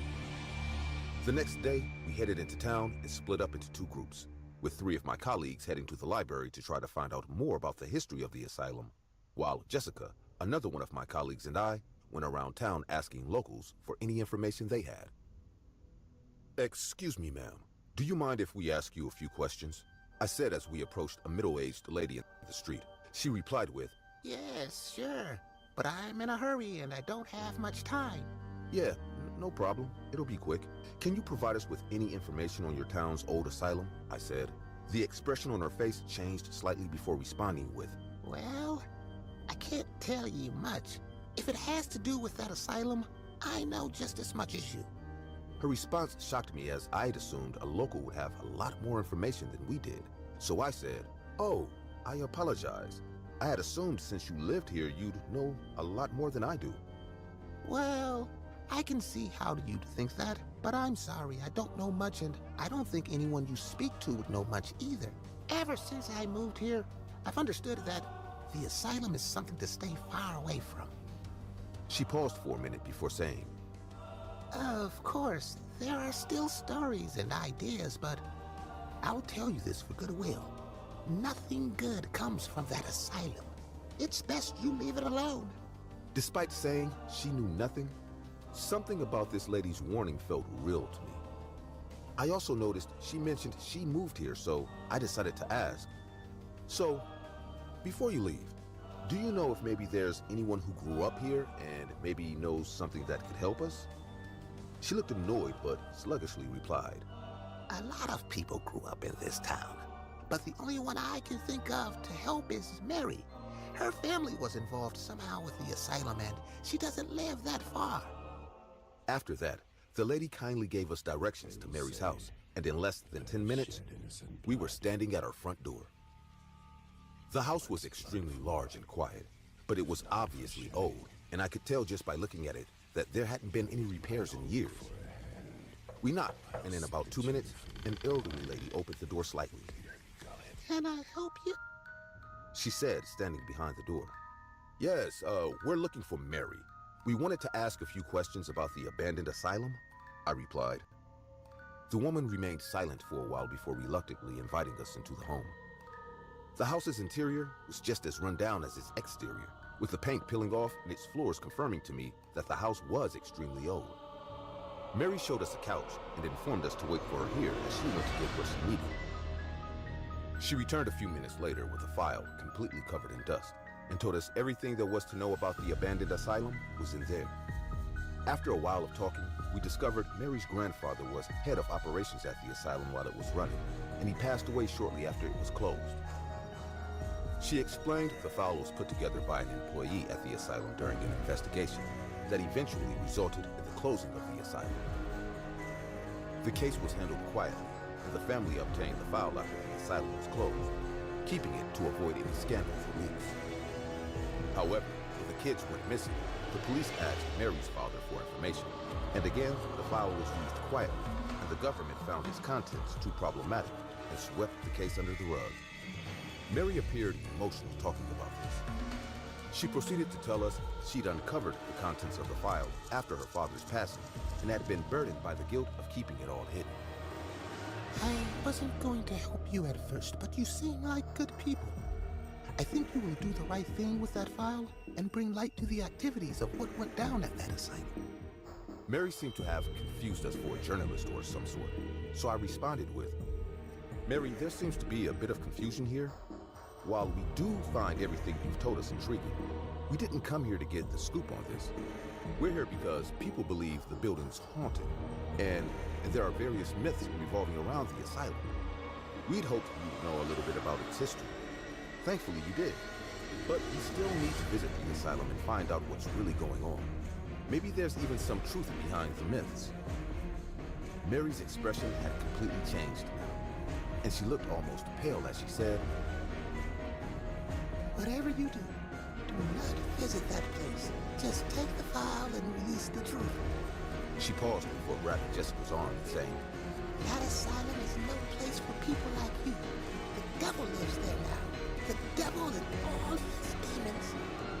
Jessica quickly pulled back her arm and got up before saying, Jacob, we should go. I think we have enough. Mary began to frantically look around, saying, Don't go. Don't go. I got up and thanked Mary before leaving with Jessica and heading to the asylum.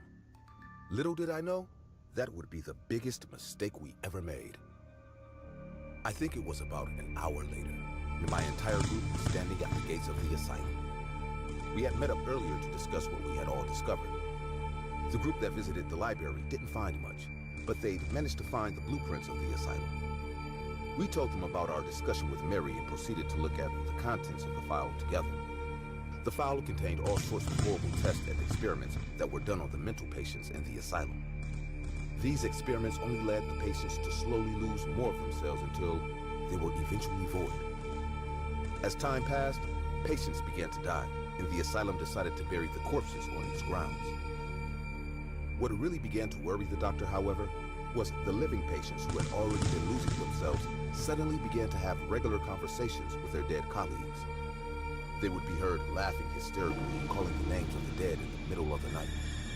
It didn't take long before the patients who hadn't been involved in the experiments began acting the same way, and eventually, the doctors. It was as if all those in the asylum began slowly losing themselves until they were completely void and could no longer function mentally. As we looked at the old asylum from outside its gates, it became increasingly obvious nothing good would come from walking through its doors. The asylum was a 3-story building, and it covered around 50 hectares of land. The building seemed way older than Mary's home, however, and its exterior had already begun deteriorating, adding to its already eerie look. I continued looking at the building when I suddenly saw a man staring at us from a window upstairs. That's when I said, Hey, who the hell is that? Pointing towards the window. Everyone immediately turned their attention to where I was pointing, but shockingly, there was absolutely no one there. Haha, very funny, Mason said, assuming I was playing a prank on them.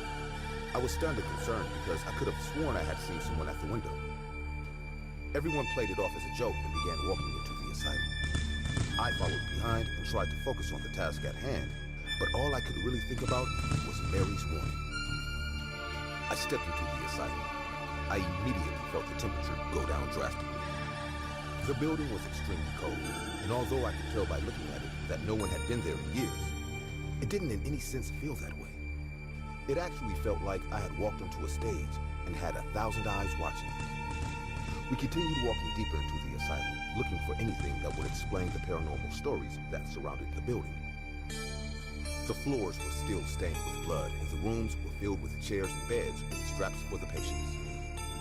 The group had stayed together exploring the building, when suddenly I followed them into a room, and I was alone. At that point, I'd assumed they were playing a prank on me. Guys, very funny. You've had your laugh, now let's move on and get out of here, I said, expecting a response.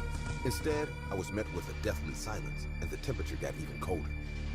I was completely scared and alone in the room when someone walked past. I immediately walked out to follow the person, but once again, there was no one there. At this point, I decided it was better to leave the asylum and wait outside for the others. I turned to leave, but I was met with the sight of a young woman in a gown and rotting flesh standing in front of me. My heart dropped at the sight of her, and she was so close to me that I could feel her extremely cold breath on my face. The lady only had one eye intact, while the other was being eaten by maggots and releasing a rancid smell. She slowly got closer and began to open her mouth. I closed my eyes and prepared for whatever was about to happen when I suddenly heard a scream from upstairs. I opened my eyes to see she was gone, and I immediately ran upstairs to see what had happened. I looked around upstairs for about 10 minutes before eventually finding Jessica sitting alone on the floor with her head in her hands. She appeared to be mumbling some words I couldn't understand, so I slowly approached her and said, "Hey Jess, are you okay? I don't know what's happening, but we need to leave right now. Come on." Jessica slowly raised her head and turned to me. She responded with, "But Jacob, we can't leave. We have to wait for the others so we can all go together." Jessica had messed up her hair in a way that had her face covered, and the room was so dark I could barely make out anything. But a part of me agreed with her, so I sat beside her and we waited. We had waited for almost 30 minutes in the dark and cold silence, so I figured it would have been a better idea to go look for the others instead,